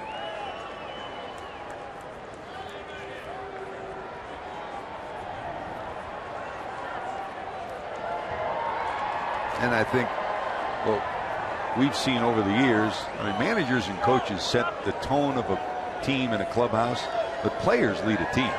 Players getting on each other, players inspiring each other. Teams are led by players. And those teams that have been good over the years are led by their leaders. Swing and a miss by Bruce. He's retired. With runner at first, 1 away, and that's strikeout number 6 for Flande. Hey fans, you can follow every Cincinnati Reds game with MLB.com at bat on your favorite mobile phone or tablet. Get live look-ins, instant replay, scores, stats, audio, free MLB.tv game of the day, and more. Download on the App Store or visit Reds.com today.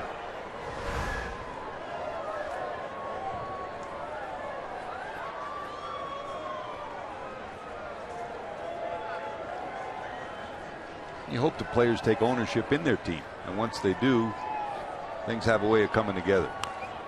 Here's Ludwig. Ryan walked first time up and then hit a bullet to third that Arenado made a leaping stab of to rob him of at least a single, maybe more. That guy's been a magician. I mean, he's a Gold Glove winner as a youngster, and when you talk about the great Brooks Robinson and the Gold Gloves he piled up, but at his age, he could be on the same track.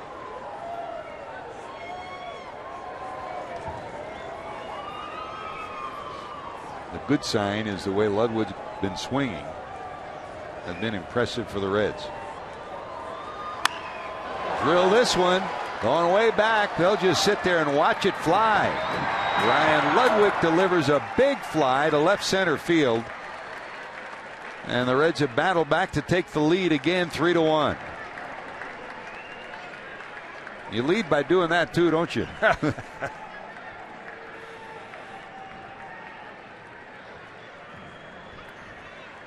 You just had a feeling that Ryan Ludwig tonight was just a good matchup for Johan Flande. Just the stuff and so on. This fastball just kind of floating over the center of the plate, and that's the kind that you do not miss. A walk, a line drive. It was robbed by Arenado, and that ball is not going to be caught by anybody without a ticket. And we've talked about it this whole series. He has just been murder against the Rockies at home or on the road, but here in Colorado, over 400 for his career, around 350, and now 13 home runs against the Rockies. That sounded good off the bat. 3-1 Reds. And we've seen it, just like when the Reds had Johnny Gomes. Ludwig is one of those guys who can carry it for a couple of weeks when he gets on one of these streaks.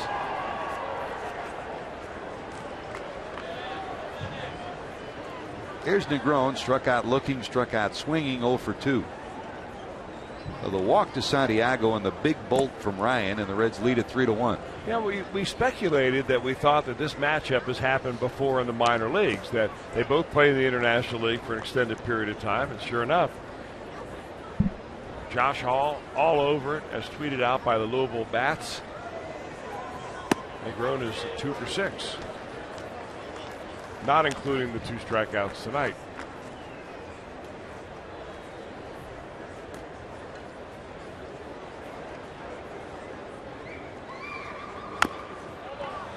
Off the foot, foul, and it's 1-2.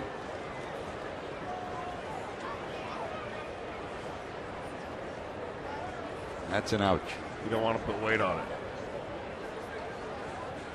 Paul Lassard will make another march out there to check him.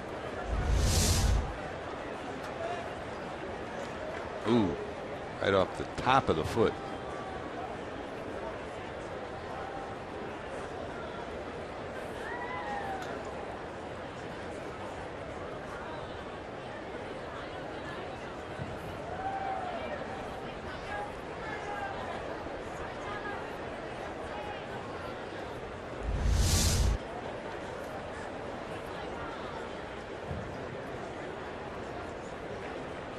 He's not coming out. He waited too long for this opportunity to You're not let a foul ball off his foot change it.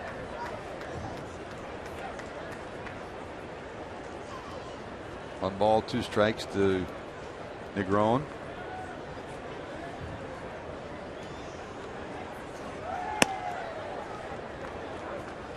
Well, he's limping just getting in and out of the batter's box, though. If you're Johan Flande, why would you throw anything except the same pitch down and in? Down and in. Bounce back through the middle, a base hit for Christopher. 1 for 3 for Negron.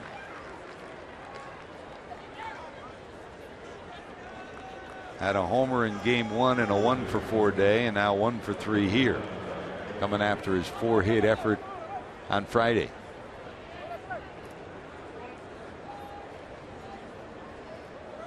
And here comes Pena. Bounced out, struck out 0 for 2.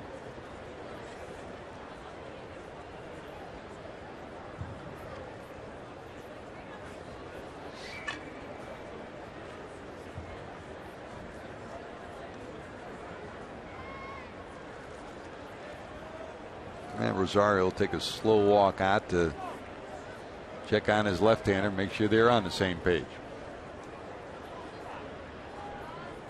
You want to speed up the game of baseball, you eliminate these.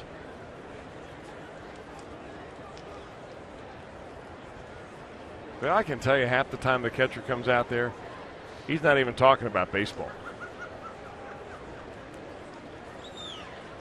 Best conversation you've had on the mound with a catcher coming out to you? Steve Swisher came out to me in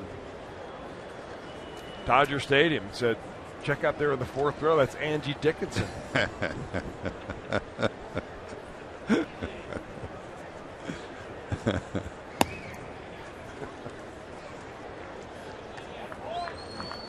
That'll loosen you up.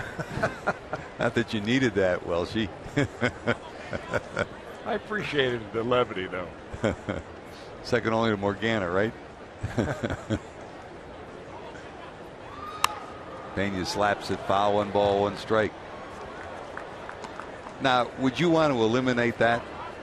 Would you like to not have that? Well, you can limit the number of trips. Some of these guys are running out there all the time. And the other thing is batters getting out of the batter's box, readjusting their wristbands and their gloves every pitch. I wouldn't be surprised if that's one of the things that the new commissioner takes under his wing. Internally they've had discussions about tightening some of those areas, and I agree. I wouldn't be surprised if that does occur. Missing wide. 1 ball, 2 strikes.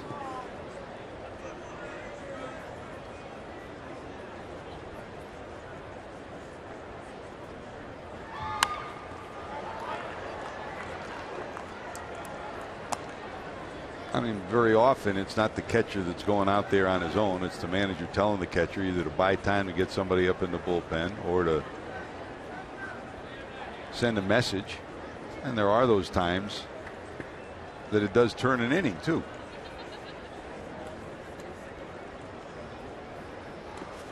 And the dirt, good block by Rosario.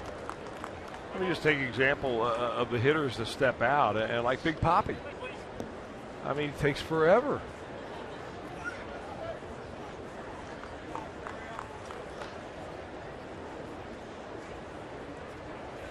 I mean, sometimes the at-bats aren't simply worth the wait. Sometimes they are, if you're a Red Sox fan. Rifle to center. Starting in was Barnes, and now he's going to get his pocket picked. It's over his head all the way to the wall. Rounding third, coming home will be Negron. It'll be a 2-base hit for Pena. Barnes took 1 step in and he was dead. So Pena winds up at second. I'm not so sure he gets this ball even if he breaks back on it. This ball has hit a ton by Brian Pena, and it's not all that much air under it. That's not really a fly ball. That's a line drive that's going to bounce 1 time off the center field wall. Walt Weiss is making the slow walk to the mound.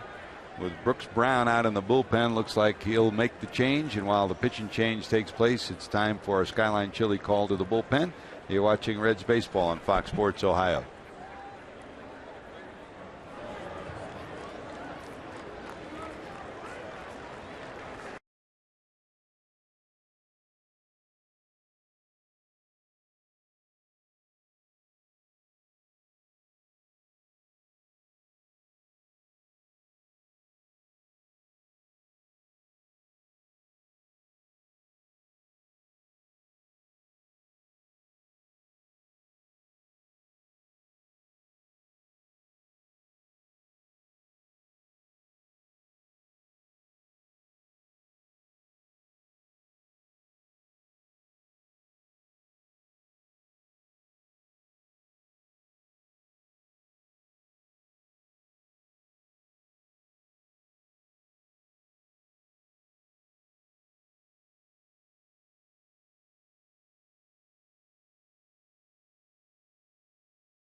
Take advantage of the 4 for $48 ticket offers. Purchase 4 tickets for only $48. Receive 4 or $5 Cervati vouchers. Plus enjoy a spectacular fireworks Friday show presented by, as always, the Reds, and the way they do things the best that anybody does. For tickets, call 513-381-REDS. Visit select Kroger locations or reds.com/tickets.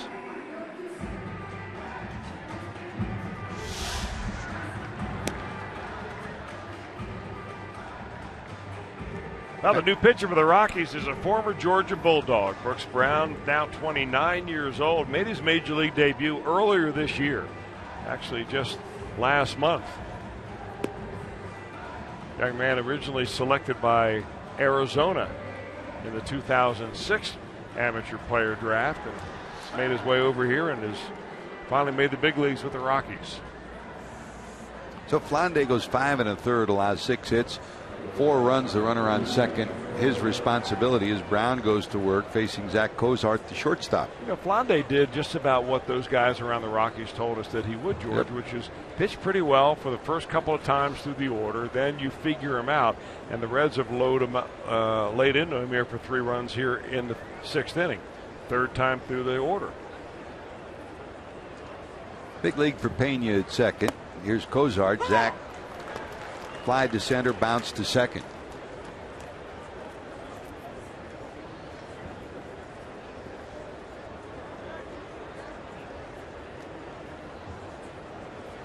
Strength of the Reds all year long has been starting pitching. The weakness of the Rockies all year long has been starting pitching. A lot of that due to the injuries.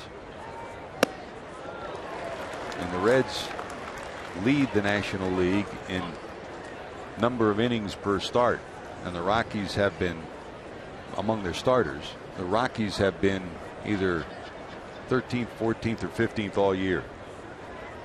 That puts a lot of pressure on a bullpen. 0-2, and those two elements, the Rocky starters rank 15th in the league, and the Rocky bullpen ranks 15 in the league. But they lead the league in runs scored. So when you do that, you're kind of offsetting things, knowing full well that you're going to score runs here in Colorado. Sure. I mean, even with their 2 main guys out of the order, they're scoring runs.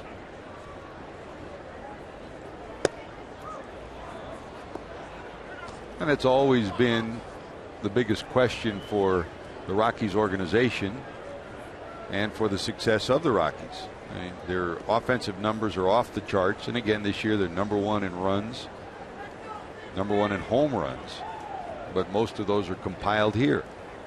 2 balls, 2 strikes.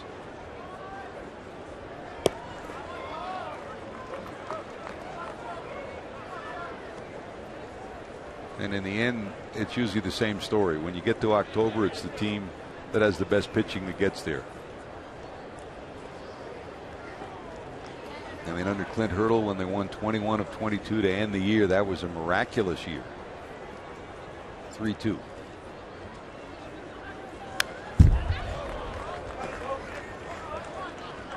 And you also figure, Chris, on a day where they honored Todd Helton here, retiring his number 17, you wonder, I mean, in my mind and your mind, I think he's a Hall of Famer. The way he conducted himself, the way he played, but there will be people who will look at the home versus road, and the end result will be they don't think he's a complete ball player. And in my estimation, I think he is. 3-2. Down to third. Amazing. He made a short hop look like an easy hop. 2 away.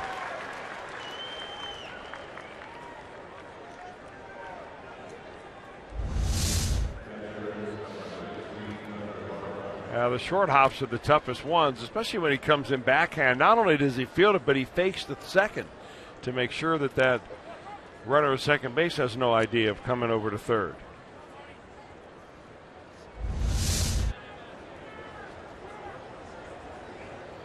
Like clockwork down at third, and the Reds still have a runner at second. Here comes Barnhart. Ground ball to short, ground ball to third, 0 for 2. Off the end of the bat, and Brown gets out of the big jam, but not before the Reds on a Ludwig long ball. Ryan delivers big time, and the Reds have a 3-4-1 lead as we head to the bottom of 6.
Catch the fundraiser featuring music performances and stars from film, TV, and sports in a momentous and inspiring stand against cancer on September 5th at 8 Eastern on Fox Sports 2. Should be dandy. Hope you get a chance to tune in on that one. Back to work as we go to the bottom of 6. Here's Michael Kadire. The Reds on the big home run from Ludwig now have given Axelrod a 3-run bulge. 4 runs, 6 hits for the Reds, a run, 5 hits for the Rockies. Here's Kadire, who tripled back in the first.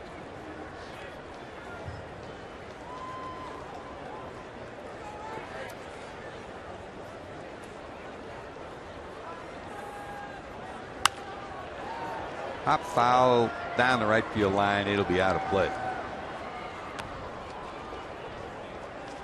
And you can put this guy on that same list, Chris, as we talk about Todd Helton. He plays the game the right way. Played at every level of the minor leagues, every place he's been. He's done all the grunt work things, all the little things, played everywhere around the infield, played everywhere in the outfield. Good teammate. And last year, the National League batting champion.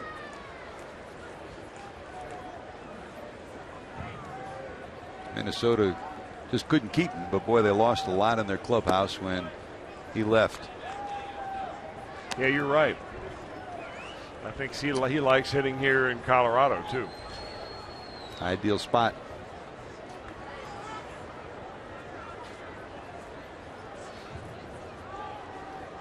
Two. This hit pretty good to left. Forget it. That one's going to be gone.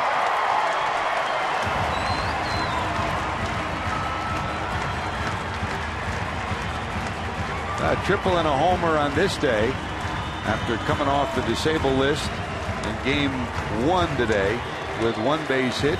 Picks up 2 more here, and that's something that they've been waiting for a long time in that dugout.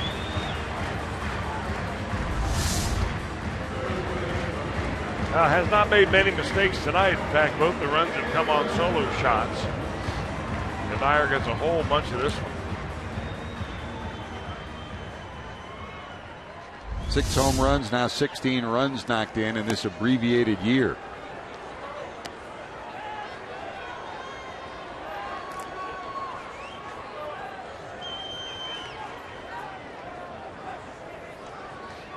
Here's Arenado, 2 strikeouts, both swinging against Axelrod so far.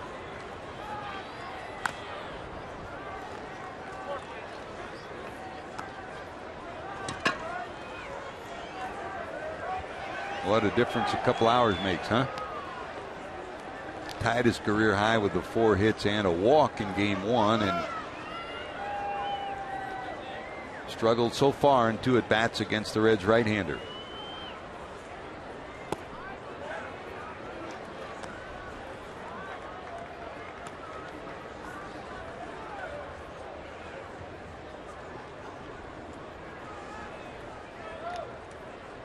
Dyer's been trying to talk his way back into the lineup here, just the same way Brandon Phillips has been doing the same for the Reds. And as Jim Day told you earlier, Phillips another rehab start today down in Dayton, and the likelihood is we'll see him this coming week. Dyer. I remember that in an interview that Jim Day did with Phillips not too long after he had the surgery, and he was coming back a little bit and doing some exercises. He said that he had a date in mind, that he wanted to come back, and it was not the same date that, of course, the doctors or the medical staff had floated by him originally. And I'm wondering if now we get close to the St. Louis series, whether it was coming back, because who likes to play against the Cardinals more than Brandon Phillips? And who do the Cardinal fans love to boo more than anybody than Brandon Phillips? It's a match made in heaven. He brings electricity to the Reds lineup into the game. A line shot over the leaping effort by Negron at second. Oh, base hit from Paulson. He's 1 for 3.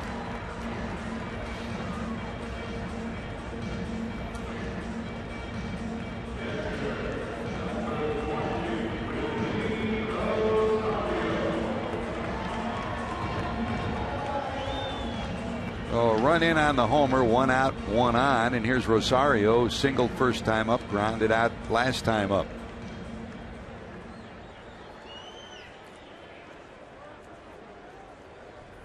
And for the first time, they're starting to scramble around in the Reds bullpen as we hit the 6th inning.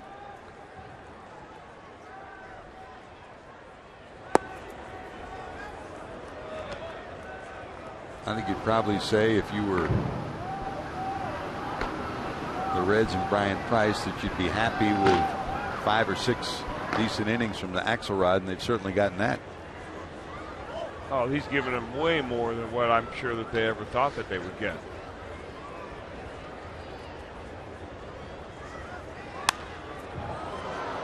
Down the right field line, heading to the corner. Long run for Bruce, and he'll just run out of room, about 10 feet deep in the seats. You know, you're always motivated to pitch in the big leagues, obviously, but if you're Dylan Axelrod, I mean, this opportunity came out of nowhere.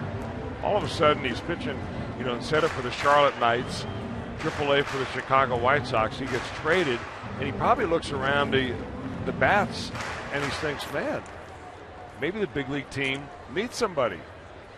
Then you have an injury to Homer Bailey, and all of a sudden the doors open, and here you are pitching for your major league life.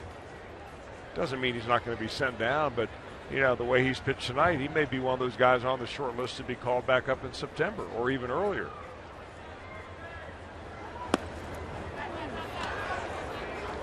Quick flip by Barnhart, but back is Paulson.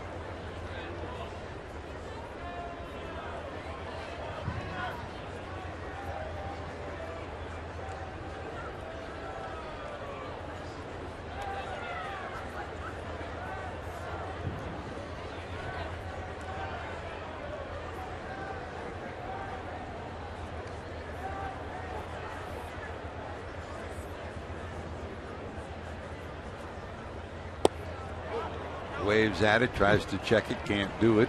2-2.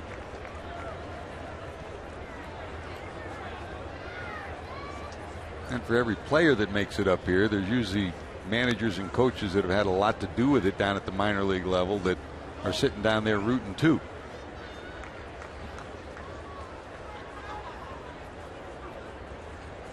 Two. Yes, miss. Well, and when he just misses, I mean, he is down there and he gives everybody a chance to make a decision on it. The hitter, the umpire.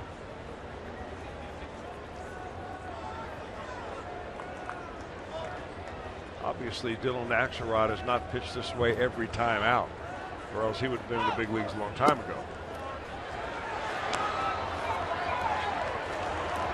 Runner going, it's ball 4.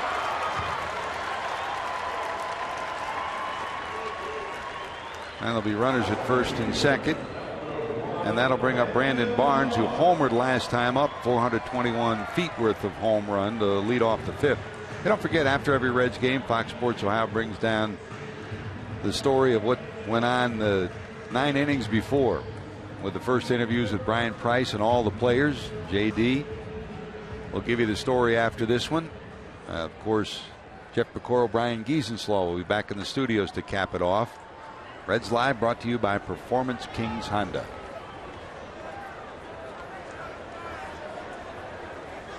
Here's Barnes after the big home run, fishing for that for strike 1. He struck out looking first time up and drilled one to left center field the second time up.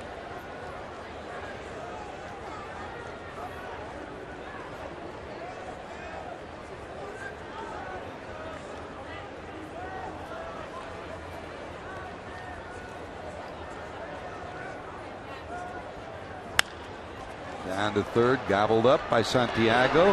5-4, yes sirree, 3. Keeping his foot on the bag is Pena down at first, and that got the right-hander out of trouble pronto. The Reds holding on to a 4-2 lead. He's due up first.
After leading 1-0 on a Jay Bruce RBI and a groundout, Brandon Barnes drills a 421-foot homer to tie the game at 1.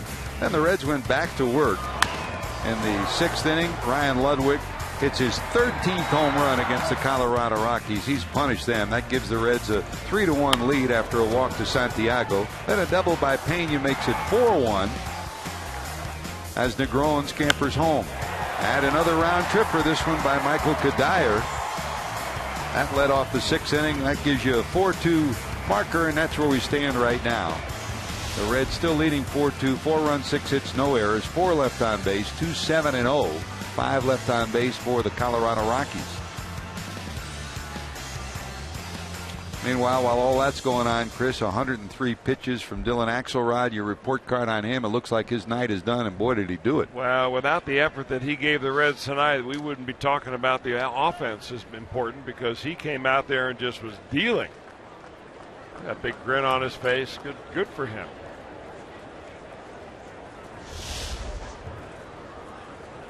Big sigh of relief, big grin of accomplishment as well, with Axelrod due to lead it off. Here's Jack Hanahan, who will pinch hit.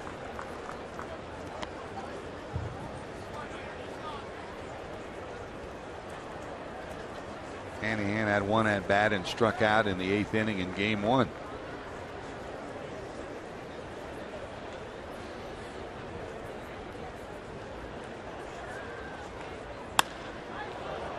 Into left field, long run for Dickerson. He's there at the warning track and will haul it in. So Hanahan's retired for the first out of the 7th. Back to the top of the order, Billy Hamilton, and he got everything rolling for the Reds in the first. Double to center for his 7th hit of the series. Went to third on an infield hit by Santiago and scored on the ground ball out by Jay Bruce. Second time up, single to left. So 8 hits in the 4-game series. 8 for 18, pretty good 4 days of work for the Red center fielder.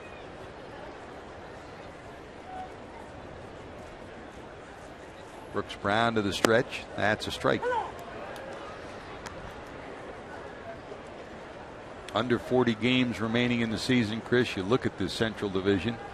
I think we both agree Milwaukee's played the best from the start of the season to now. That they deserve to be where they are. And you said it in spring training. I remember when I went out to Arizona, I asked you, who's the most improved team you've seen? You said right away it's Milwaukee, and they played that way this year. Well, the only question is whether their pitching would hold up, and actually their pitching is on a better roll now than they've been in any other time this season.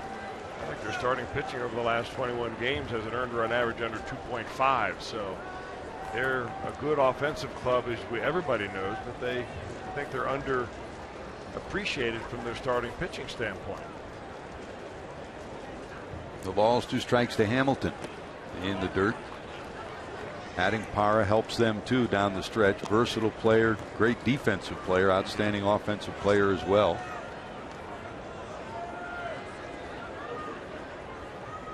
Now, just like we were talking about it after game number 1, Don Gullett always said, not easy to get 3 outs in the 9th inning, whether you're a starter or a reliever. The toughest 3 outs that you're going to get, and the toughest wins you're going to get, come in September too. So how does a team react to having the lead going into September? Ron Renicky and his staff have done a great job to get everything they can out of that club. You never count the Cardinals out. I mean, as an organization, number 1, and Mike Matheny, number 2, has managed subpar offensive year at different positions with the trades they've made, tried to dodge the injuries to the pitching staff, and they're still within striking distance. Well, they are, but they're having a year this year that is really the polar opposite of what they did last year, when they hit well with runners in scoring position as a team over 300. I think they're second last in the league in home runs and runs overall. They're not scoring very many. 2-2 to Billy.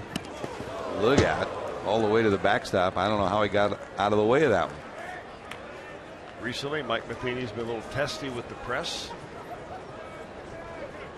regarding the offense and so on. And So they're being tested, no question about it. And sometimes you've always said it. First time I ever heard it, George. Not who you play, it's when you play them. And you said it years ago. You just hope that you're getting there against the Cardinals at the right time. Full count, 3-2 to Billy. Another rocket shot. Hamilton, his third hit of the day. 3 for 4 for Billy. He's on with 1 out here in the 7th. And here with the Reds leading by 2, you would expect him to be going sometime in this at bat.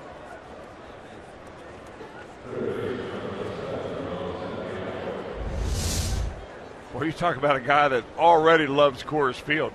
Even before he stepped foot on this field, he loved it because it had a big outfield and was going to give him a chance to run and show his speed defensively. You can start hitting the ball like he has in this series, you may have a hard time getting him on the plane. Here's Ramon. Infield hit, pop up, and a walk.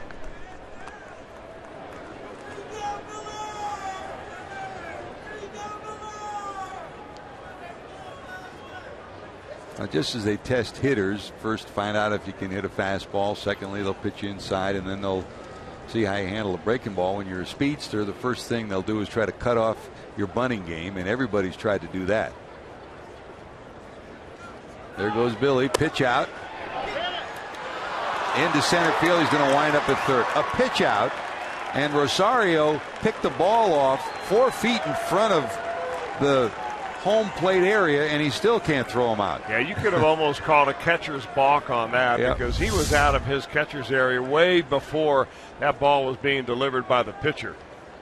I've never seen that actually called, but that's a violation. Of course, the violation will only get him to second base, not to third. We can thank the error for that one. So a stolen base, number 45 for Billy. The feet and the smile, happy all the time. And the Rockies will bring the infield in with 1 out, the runner at third. For Santiago, it's 1 ball, no strikes.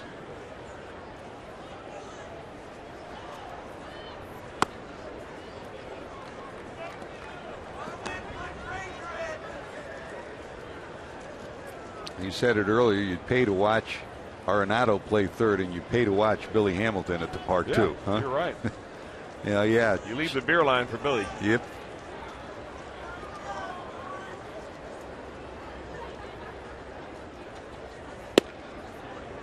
On the inside corner for a strike, 2-1.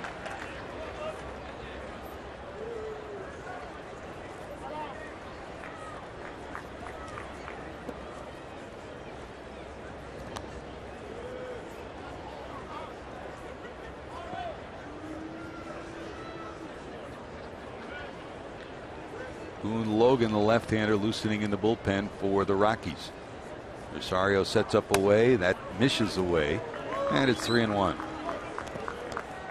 The other team we haven't talked about, the Pirates, and last year a magical year.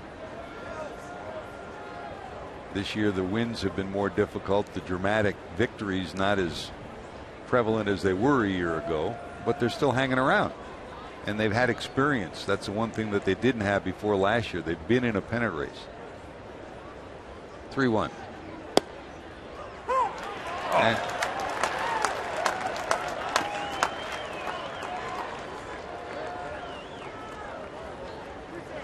judge for yourself. Well, if it's number 5, and it is, it looks like it catches the corner, even though sometimes a late call just gives you a feeling of a little bit of an indecision there by part of the umpire. Full count with 1 away. They set up down and away again. That'll get it done. Hamilton tagging. And Kadire won't even bother to try to throw to the plate. Sacrifice fly for Santiago. Good job by Ramon. And Billy puts another run in his pocket.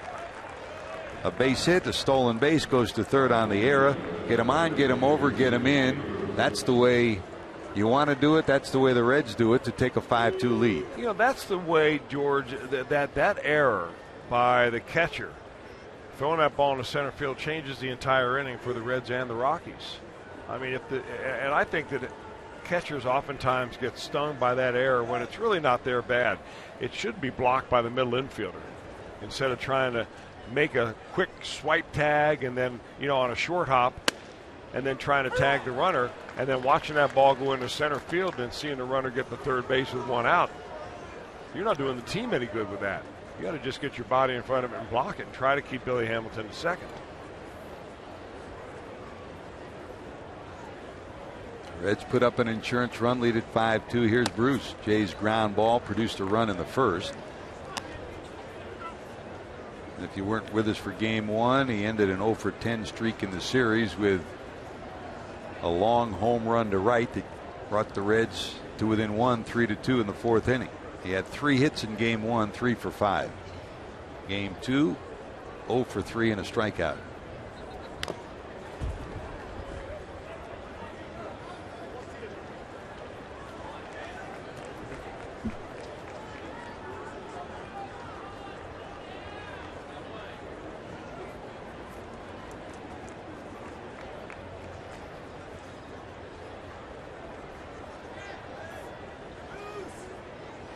Brown to the stretch. That's strike 3, but the Reds put a marker up. A 1-out single by Billy. A stolen base and an error gets him to third. Santiago delivers Hamilton. The Reds lead 5-2.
The 24th, cheer on your Red Legs when they take on the Atlanta Braves. Purchase 4 tickets for only $48. Receive 4 $5 Cervati vouchers.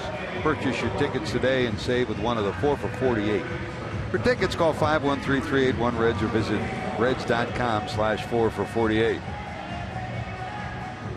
Time for a Mazda pitch by pitch, Chris. Your report card on Axelrod. Yeah, I'll give him an A, George. He came in here really. Hi, how you doing? My name's Dylan. I'm pitching tomorrow night. Introducing himself to his teammates and pitching in a hitter-friendly ballpark.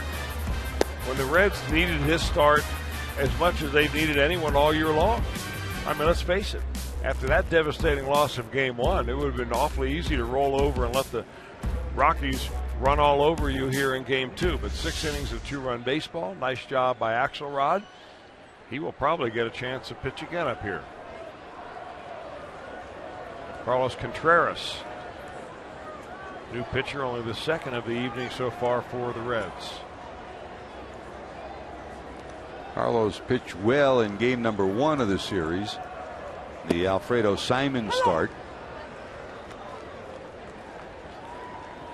Contreras 2 innings, 1 walk, and a couple of strikeouts. Here's Charlie Culberson with Charlie Blackmon in the on-deck circle for the Rockies with the pitcher's spot due up next. Reds lead it 5-2. They scored in the first, double by Hamilton, and then he later scored on a Jay Bruce groundout.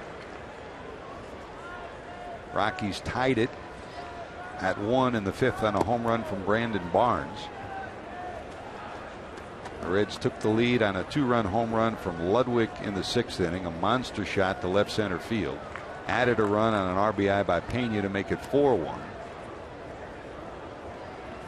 Rockies came back on a homer by Kadire to make it 4-2, and then the Reds added on in the 7th on the sacrifice fly after Billy Hamilton did his magic. The sacrifice fly from Santiago made it 5-2.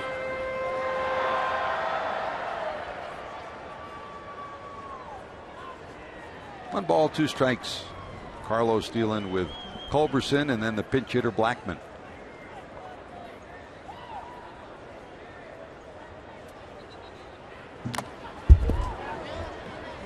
The Reds' bread and butter all year has been starting pitching, and no mistake about that.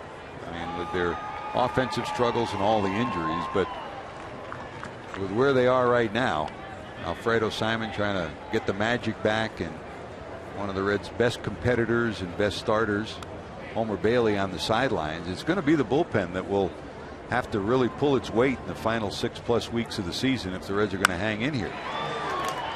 Loop to right, Bruce there, and he'll glove it. Culberson's retired.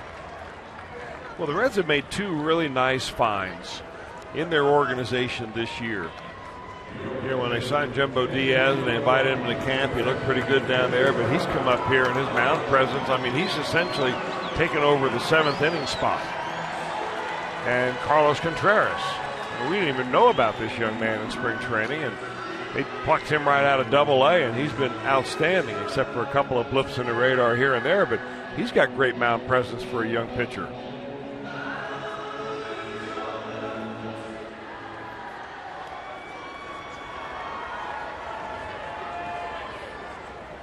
So here's Blackman, who will pinch hit in the pitcher's spot with Nick Massett and Ottavino both warming up in the bullpen. Anytime you're a Reds fan and this guy comes to the plate, you hope nobody's on base. Boy, he's been a pain in the neck to the Reds all year long. Kind of wish he had gone away for the reenactment at Manassas this weekend. Civil War look-alike, huh? He's a throwback, and that's the way he plays the game, too. Had a great offensive year. Been around 300 all year, now at 285, 15 homers and 59 knocked in. 3 of those homers have come against the Reds, and only 6 games against them.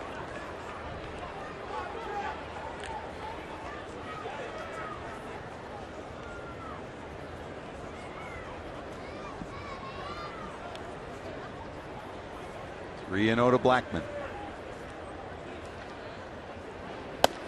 And that's up high. Oh, 1-out walk.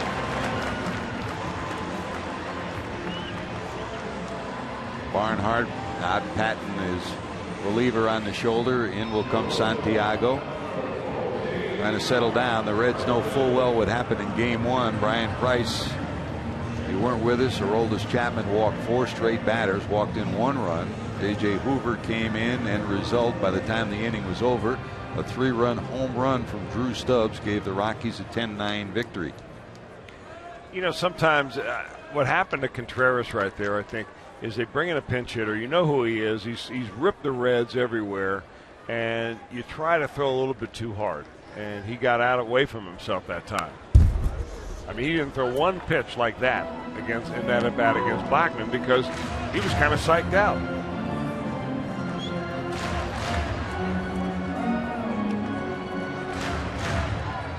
Rutledge tonight lined out, reached on an infield hit, and struck out. Blackman, good base runner and good base stealer. 22 stolen bases on the year.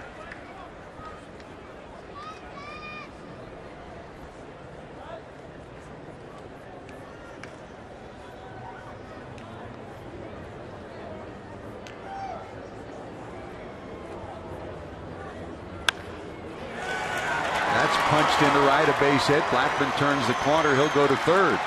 So it's first and third with one out here in the seventh for the Rockies. And that'll bring the tying run to the plate with Dickerson coming up. Pretty doggone good bit of hitting right there by Rutledge. That was a dandy pitch by Contreras, down and away, moving away from the hitter. Blackman can run. He goes to third easily.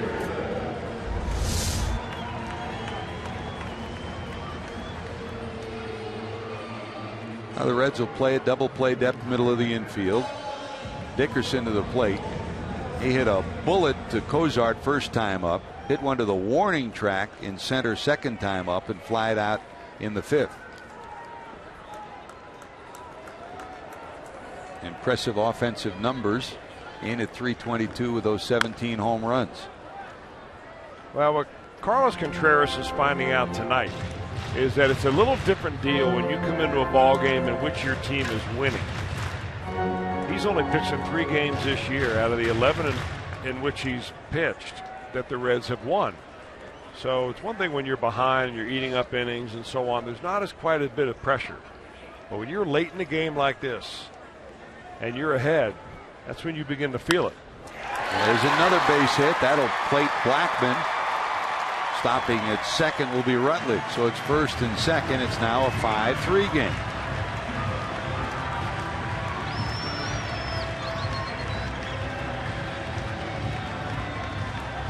And here comes Kadire. Michael homered his last time up and tripled in the game earlier. 2 big hits today, and out comes Jeff Pico.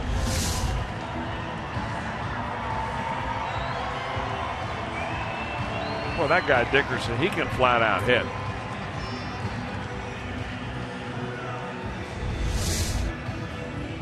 I mean, seemingly the Rockies could have 2 players battling for the hitting title at the end of the year. Morneau is already qualified, and he's been right about at the same level that Dickerson is in the 320, 325 era. I mean, if you consider, you know, a healthy Tulowitzki and a healthy Cargo back in this lineup, I mean, with Dickerson and Justin Morneau and Kadire, man, this is an offense. In this ballpark, man. We've been saying that for years.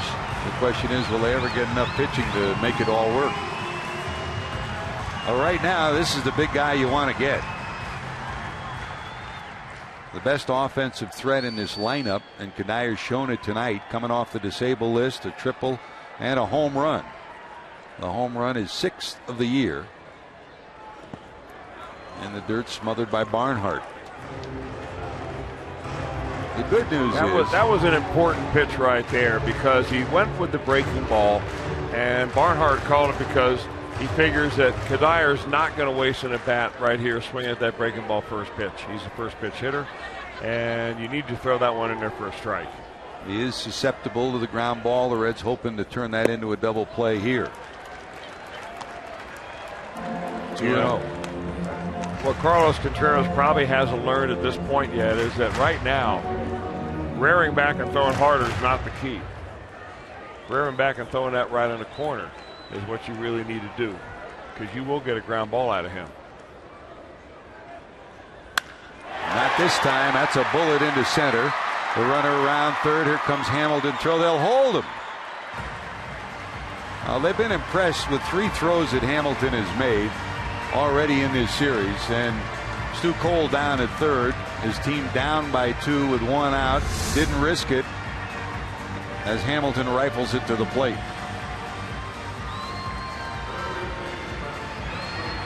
This throw a little offline, Chris, but he has impressed everyone with his throwing since moving to center. Wow, that ball was hit so sharply.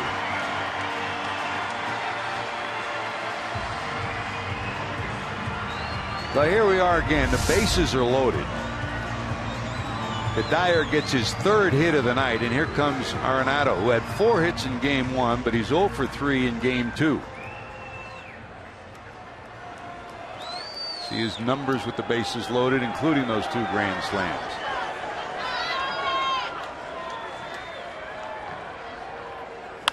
Down to third. Backhand. They'll tap the bag. The throw to first. It kicks away, and a run's going to score. 2 runs will score on the play, and another will come around. 3 runs will score on the play. And they're standing over there holding the ball down the right field line instead of getting it back in the infield.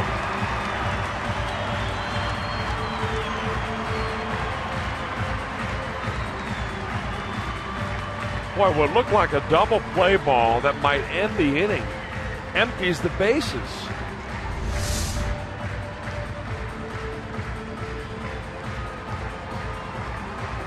They get the throw to third gets away. 1 run will score. The second run comes around. And now we're tied at 5.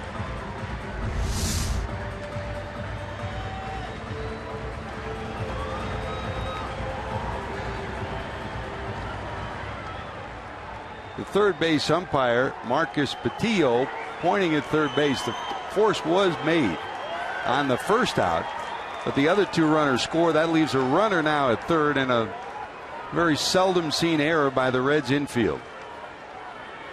So runner at third, now a 5-5 game. And here comes Paulson. Down to second. That'll close it out, but a rally by the Rockies in the 7th. Starts with a walk, ends with an error, and the Rockies have tied it at 5.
AT&T. Thanks, Tammy. Thanks for supporting the Reds and giving us a peek at your great night at the ballpark too. And I hope you're sitting home watching, rooting right now, because the Reds need some runs. 5-10-1 for the Rockies now, and the Reds 5 runs, 7 hits, and 1 error. Make that 1 error on the Reds, as it will go as a fielder's choice that will allow the run to score and a run batted in on the ball that Arenado hit. Then the error allows 2 runs to score and tie the game at 5. So the Reds have to go back to work again. Brian Ludwig will lead it off. He hit a monster home run to give the Reds a 3-1 lead back in the 6th. Our Nissan drive of the game. That's a big time shot, Chris. Way back there.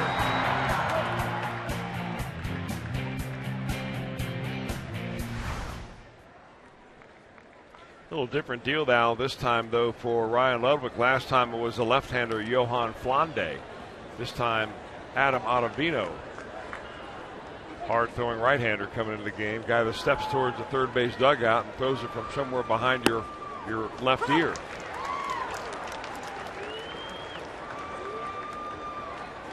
So Blackman stays in the game.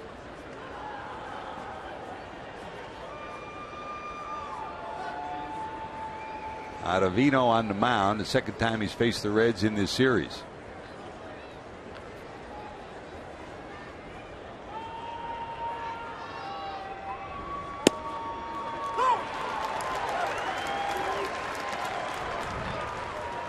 Well, here's the new defensive alignment. Charlie Blackmon will be in center. Barnes moves from center to right. And Kadire moves back to first base. And Ottavino's your new pitcher.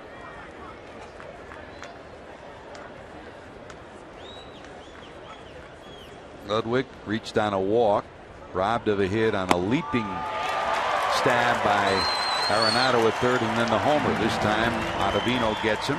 That's out number 1 of the 8th inning.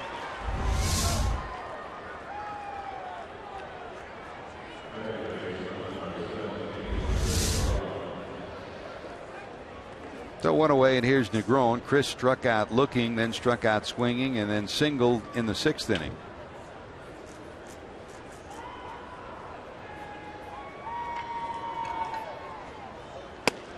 Big breaking ball drops in there for a strike. Pena on deck.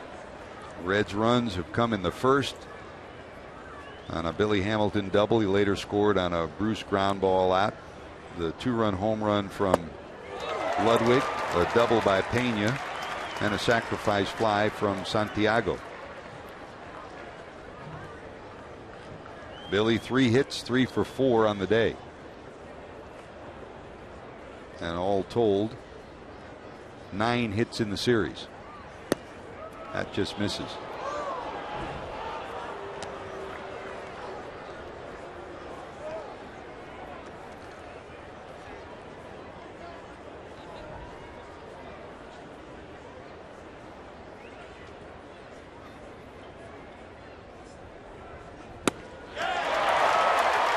Pretty nasty from Ottavino's on his game tonight.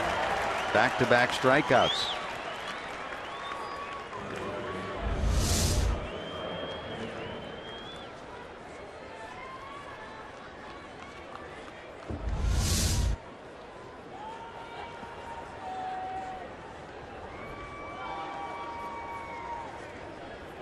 Pena tonight bounced out, struck out, and then doubled to center that plated the Reds' 4th run. Nothing but strikes from the big, tall right-hander here.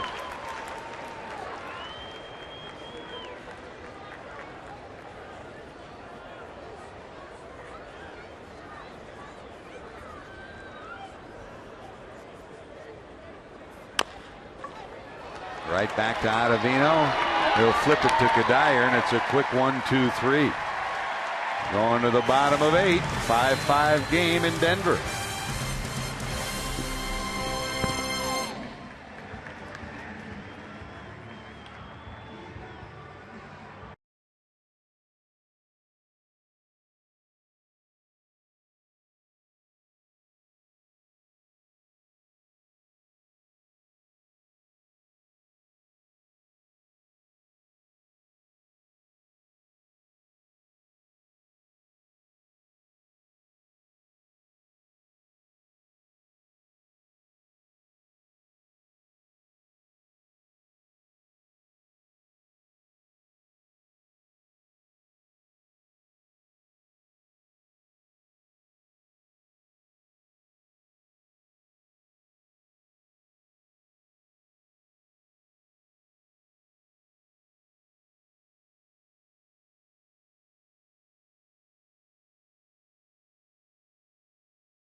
Highlights from around the world of sports. Watch Fox Sports Live nightly on Fox Sports 1 and streaming live on Fox Sports Go.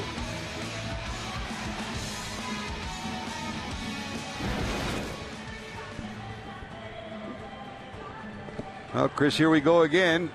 It's another one-run affair. One run will make the difference in this one.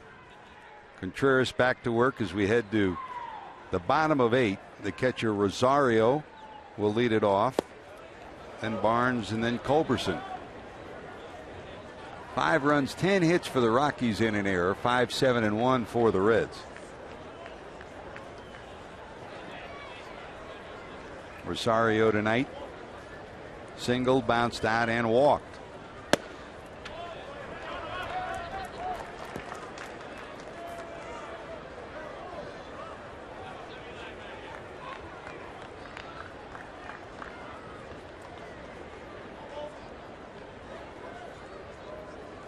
So Dylan Axelrod's effort, as impressive as it was, 6 innings, 7 hits, and 2 runs.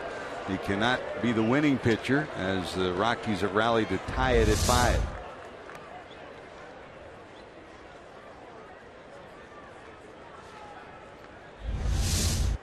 Three and 0.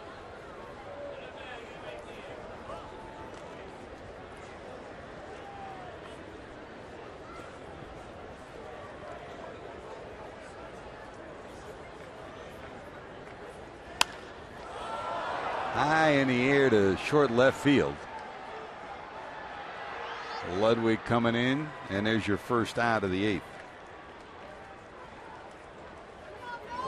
Looking ahead to the 9th, bottom of the order due up for the Reds. Cozart, then Barnhart, and then the catcher in the 9th spot, the pitcher in the 9th spot.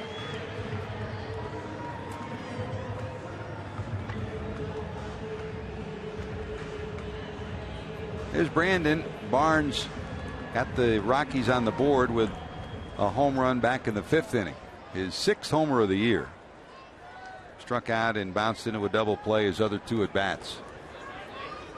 And for the league's leading pinch hitter with 14 pinch hits, this is like a pinch hit appearance for him. He's looking for something to jerk here.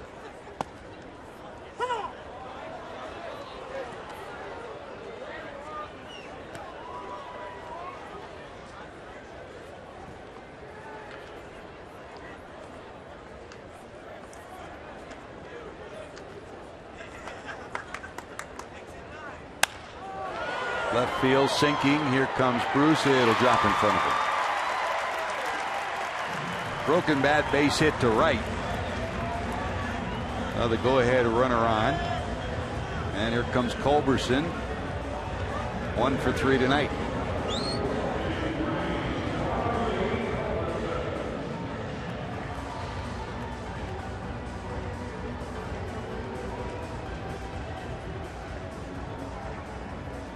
One day after last night's game was postponed due to a broken water main outside of the ballpark. Whole lot to talk about for Reds Live postgame coming up. A day when the Rockies have honored Todd Helton, retiring his number, the first Rocky number ever to be retired. The Rockies rally in game 1 to beat the Reds 10-9. It's been 4 games of close baseball, and now here in the 4th game they've rallied to tie, and the Reds trying to find a way to keep it where it is and put a run up in the 9th. Contreras to the stretch to Culberson.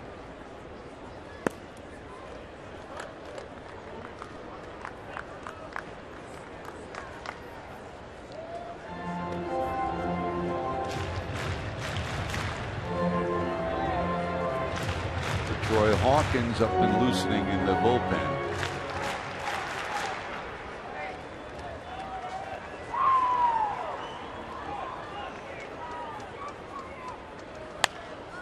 That slap foul and out of play.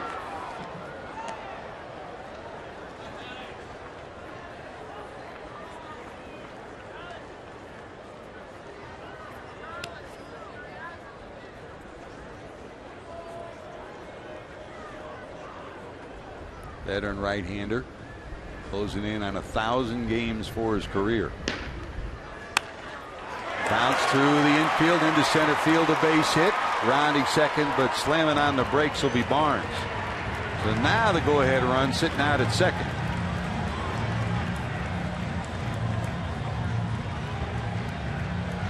Another 2-hit game for Culberson, who's given the Reds trouble in this series, including a go-ahead big home run in game 1 of the series. And out comes Reds manager Brian Price. He'll double switch with Negron coming out. And while the pitching change takes place, we'll take time out for these messages. You're watching Reds baseball on Fox Sports Ohio.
Dog, our John Morrell hot dog play of the game. Let's go back early on in this one.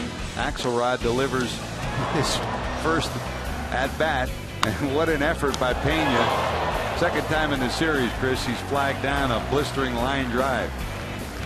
Brian Pena. One to end the game, one to start a game. Brilliant. Almost. Double switch for the Reds. Skip Schumacher will come in at second base. He will hit in the 9th spot in the order, be up third when we go to the 9th. Chris Negron leaves, and here's the left-hander Manny Parra. Yeah, they wanted to go matchup right here. Parra has not had much in the way of action during this series.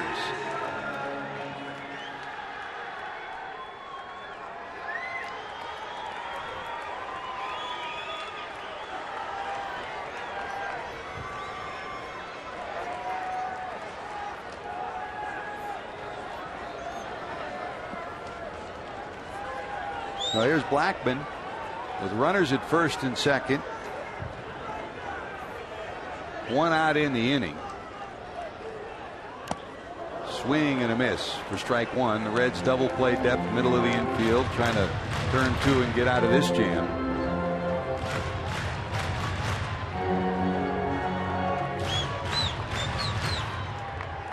And down the stretch, especially when you get within the division, this left-hander is going to be critical to the success of this bullpen, Chris. You're right. Hard to the stretch. Blackman at the plate. Flied out first time up.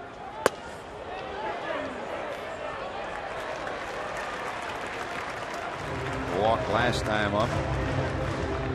You know, you might be wondering about the options for Walt Weiss. One is to send up Drew Stubbs to bat for Blackman, but Blackman holds his own against left-handers. His splits are not that dramatic. He is 270 versus lefty, 290 versus righties. So very close right there. That's why you're not seeing a pinch hitter here.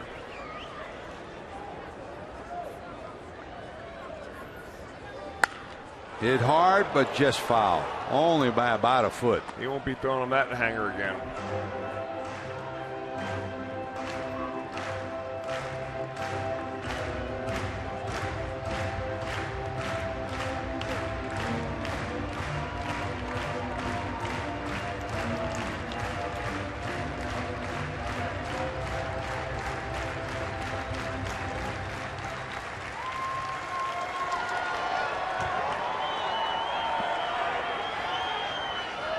Top of the order, Rutledge due up next. Barnes off second. Culberson off first. Hopped up left side. Is there room? Santiago, edge of the railing. Hauls it in for out number 2.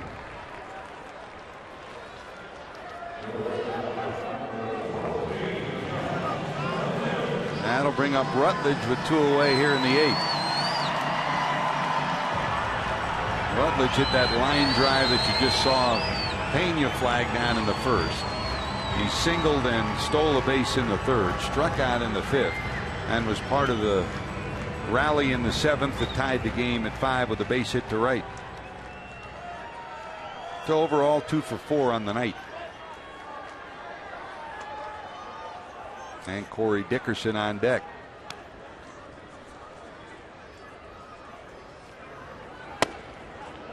That's a strike.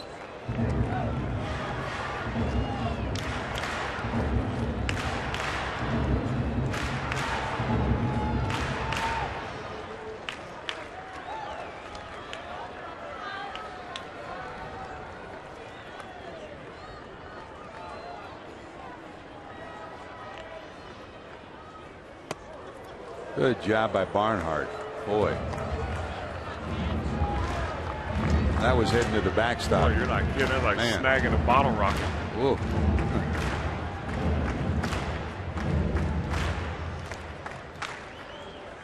He's giving the Reds everything they would want from behind the plate defensively. Go ahead run, sitting at second. Here's the 1-1.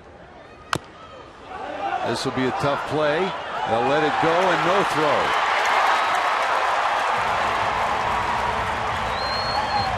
Baltimore chop off the plate, and even if Parra gets it or Santiago gets it before it hits turf, they have no play. So they're loaded again. You know, Santiago did a good job right there calling off Manny Parra, because had Parra fielded it, you never know. He may have turned and fired to first base. Left-handed pitchers have a tendency of doing that. You did it a few? Yeah. Doing that in right field line a few times too. So, you know, when they get a base hit, you let them have the base hit as long as it does not score that go-ahead run. Well, here's Corey Dickerson, who already has stretched his hitting streak to 12 straight tonight. He lined out, flied out to the warning track, flied to center, and then singled in the 3rd run for the Rockies in the 7th. Power against Dickerson. Bases loaded, 2 outs, 8th inning.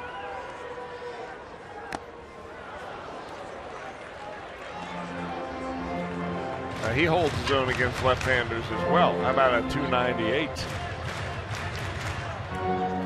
Add it all up, he's now at 324 for the season.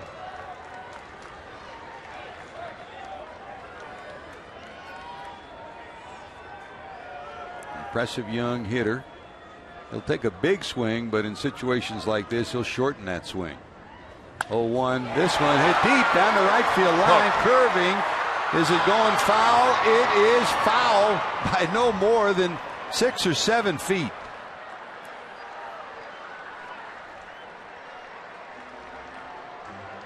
And out comes Barnhart to settle down Parra. It's 0-2, but a pitch that almost put the Reds in a big hole here in the 8th. Man.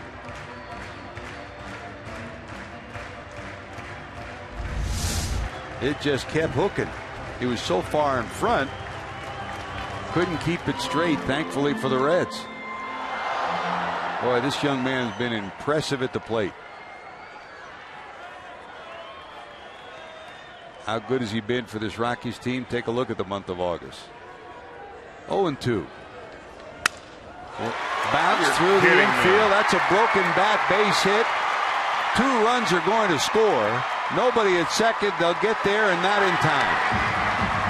A broken bat base hit, and the Rockies in the bottom of the 8th have taken a 7-5 lead on the Reds. Corey Dickerson has done it again. That was an 0-2 waste pitch, and I mean it almost hit the plate. Maybe not down low as I thought it was the first time. It comes in there for a broken bat.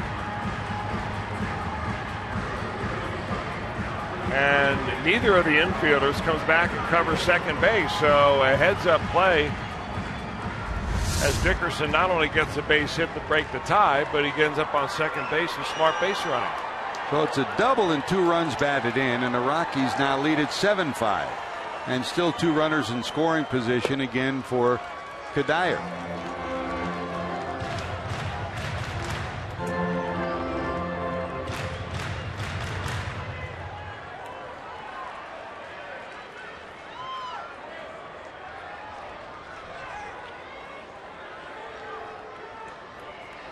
Here's the 1-0 to the Rockies' first baseman.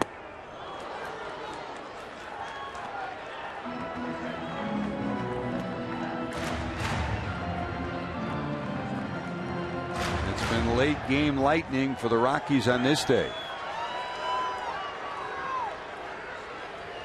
They win it in the bottom of 9 in game 1 and now take a lead here in the bottom of 8, 7-5. That's a fair ball. 2 more are going to score. And Kadire rolls into second base. Well, you talk about an exclamation point. A cycle for Kadire. A triple his first time up, a homer, a single, and here's the double.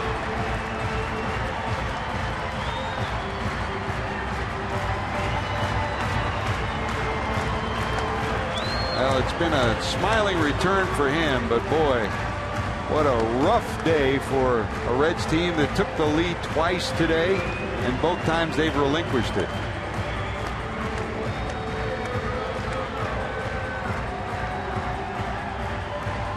The last cycle for the Rockies came back in July of 2010. It was Carlos Gonzalez against the Cubs. A triple, then a homer, then a single, and here a double.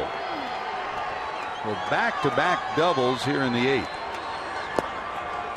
And just like that, it's 9-5 Rockies.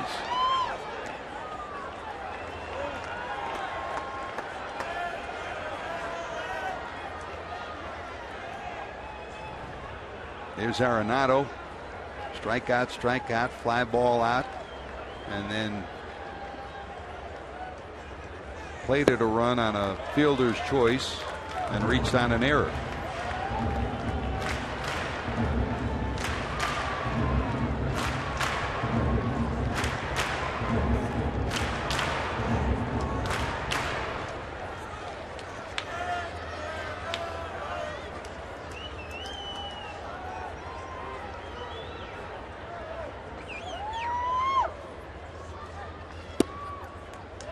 Good as a day as it's been for this Rockies team that struggled all year long.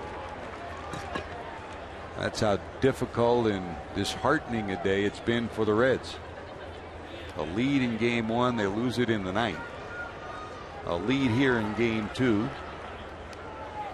Tied in the 7th and lose that lead in the 8th, and they now trail by 4. And that's a walk to Arenado. So the 9th batter of the inning will come to the plate here in the 8th. Drew Stubbs on deck with the pitcher spot due up.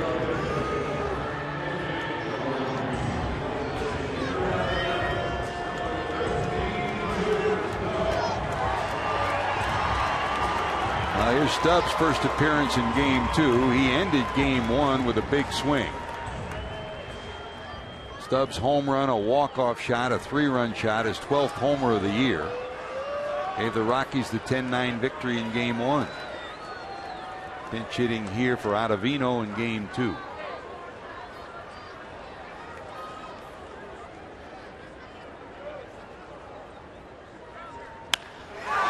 Line into left, that drops for a hit. Another run, grounds third, and will score. There's no one even out to get the relay.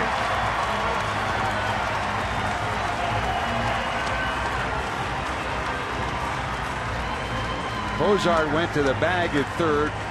The third I'm baseman. not sure why. Santiago takes the cutoff, and by that time the run had scored. So it's now 10-5 Rockies.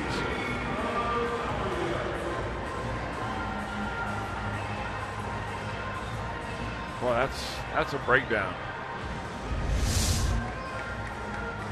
I mean, with just an average relay play, he's out at the plate. At least you're out of the inning. As it is, you're down by 5. Jeff Pico out to try to settle Parra down, but the Rockies have sent 9 to the plate here in the 8th. They scored 9 runs in the last 3 innings. Amazing. I mean, the walk-off home run by Stubbs last night, the incredible meltdown of the bullpen here in the first game, and a 5 spot in the 8th.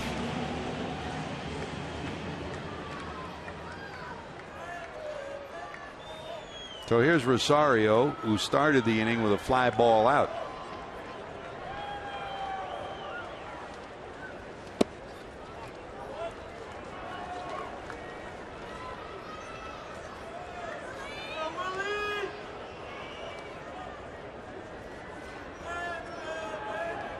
Stubbs on first, Arenado on second.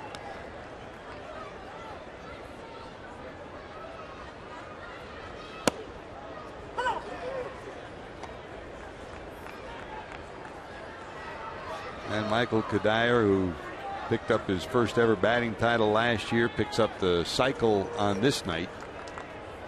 Happy to be back in the lineup, and the Rockies are happy to have him there. The Reds just as soon not to see him for a while. 10-5. Down to short. Cozart has it. And that'll finally put a close on the inning, but not before 10 come to the plate in the 8th inning. Reds need a big rally, trailing 10-5 as we go to the 9th.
Presented by Ray St. Clair Roofing, on your exclusive home for the Reds, Fox Sports Ohio.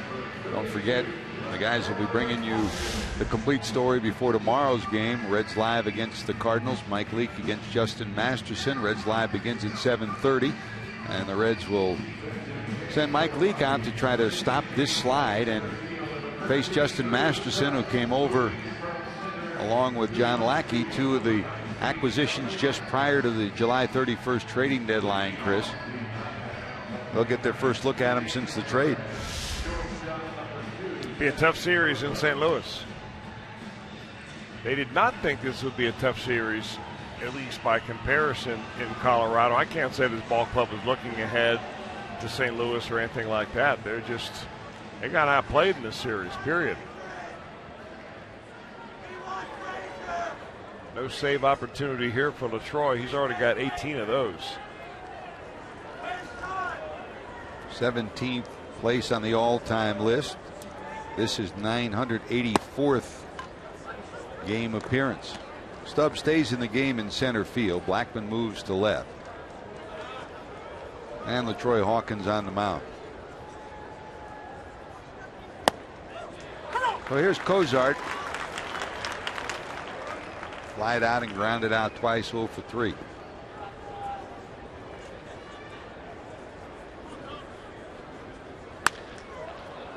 off the end of the bat, but it'll hang up for Drew Stubbs. One away here in the ninth.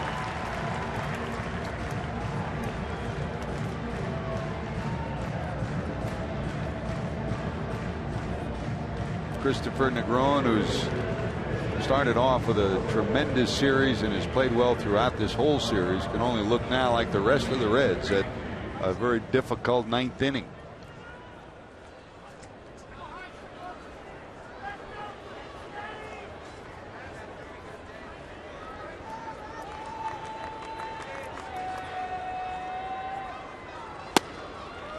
Here's Chris Heisey.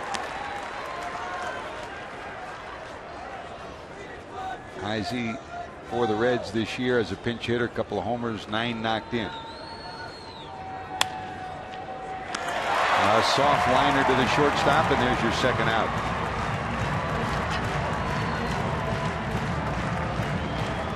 Two devastating late inning meltdowns for the Reds, Chris. The one in the afternoon game, the most unexpected, of course, when Aroldis Chapman walks 4.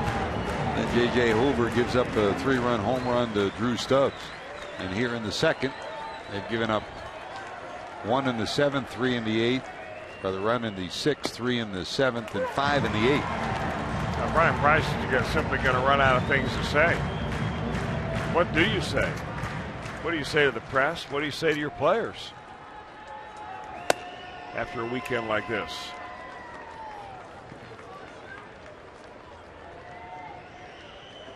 I mean, all the preparation you do for a series like this, as far as scouting, the combined efforts of all the video guys, as advanced scout, coaches, the work you do to get ready, the repetition so that you can do it in a game, and then you play like this. Well, the Reds give up leads in both games of this day-night doubleheader. It's a smiling scoreboard for the Rockies and for Michael Kadire. A night he'll remember for a long time. He hits for the cycle, a triple his first time up, then a homer, then a single, and finally in the 8th inning a double. So a cycle for Kadire. And for the Reds, a great effort by Dylan Axelrod in his first start as a Red. 6 innings, 7 hits, only 2 runs. But he falls short of a victory, and the Reds do too. They lose the first game 10-9 on a 9th inning walk-off rally, and lose the second game after giving up runs in the 6th, 7th, and 8th innings. 3 hours and 6 minutes of baseball, 33,604 paid here at the ballpark. Whole lot more to talk about after these messages.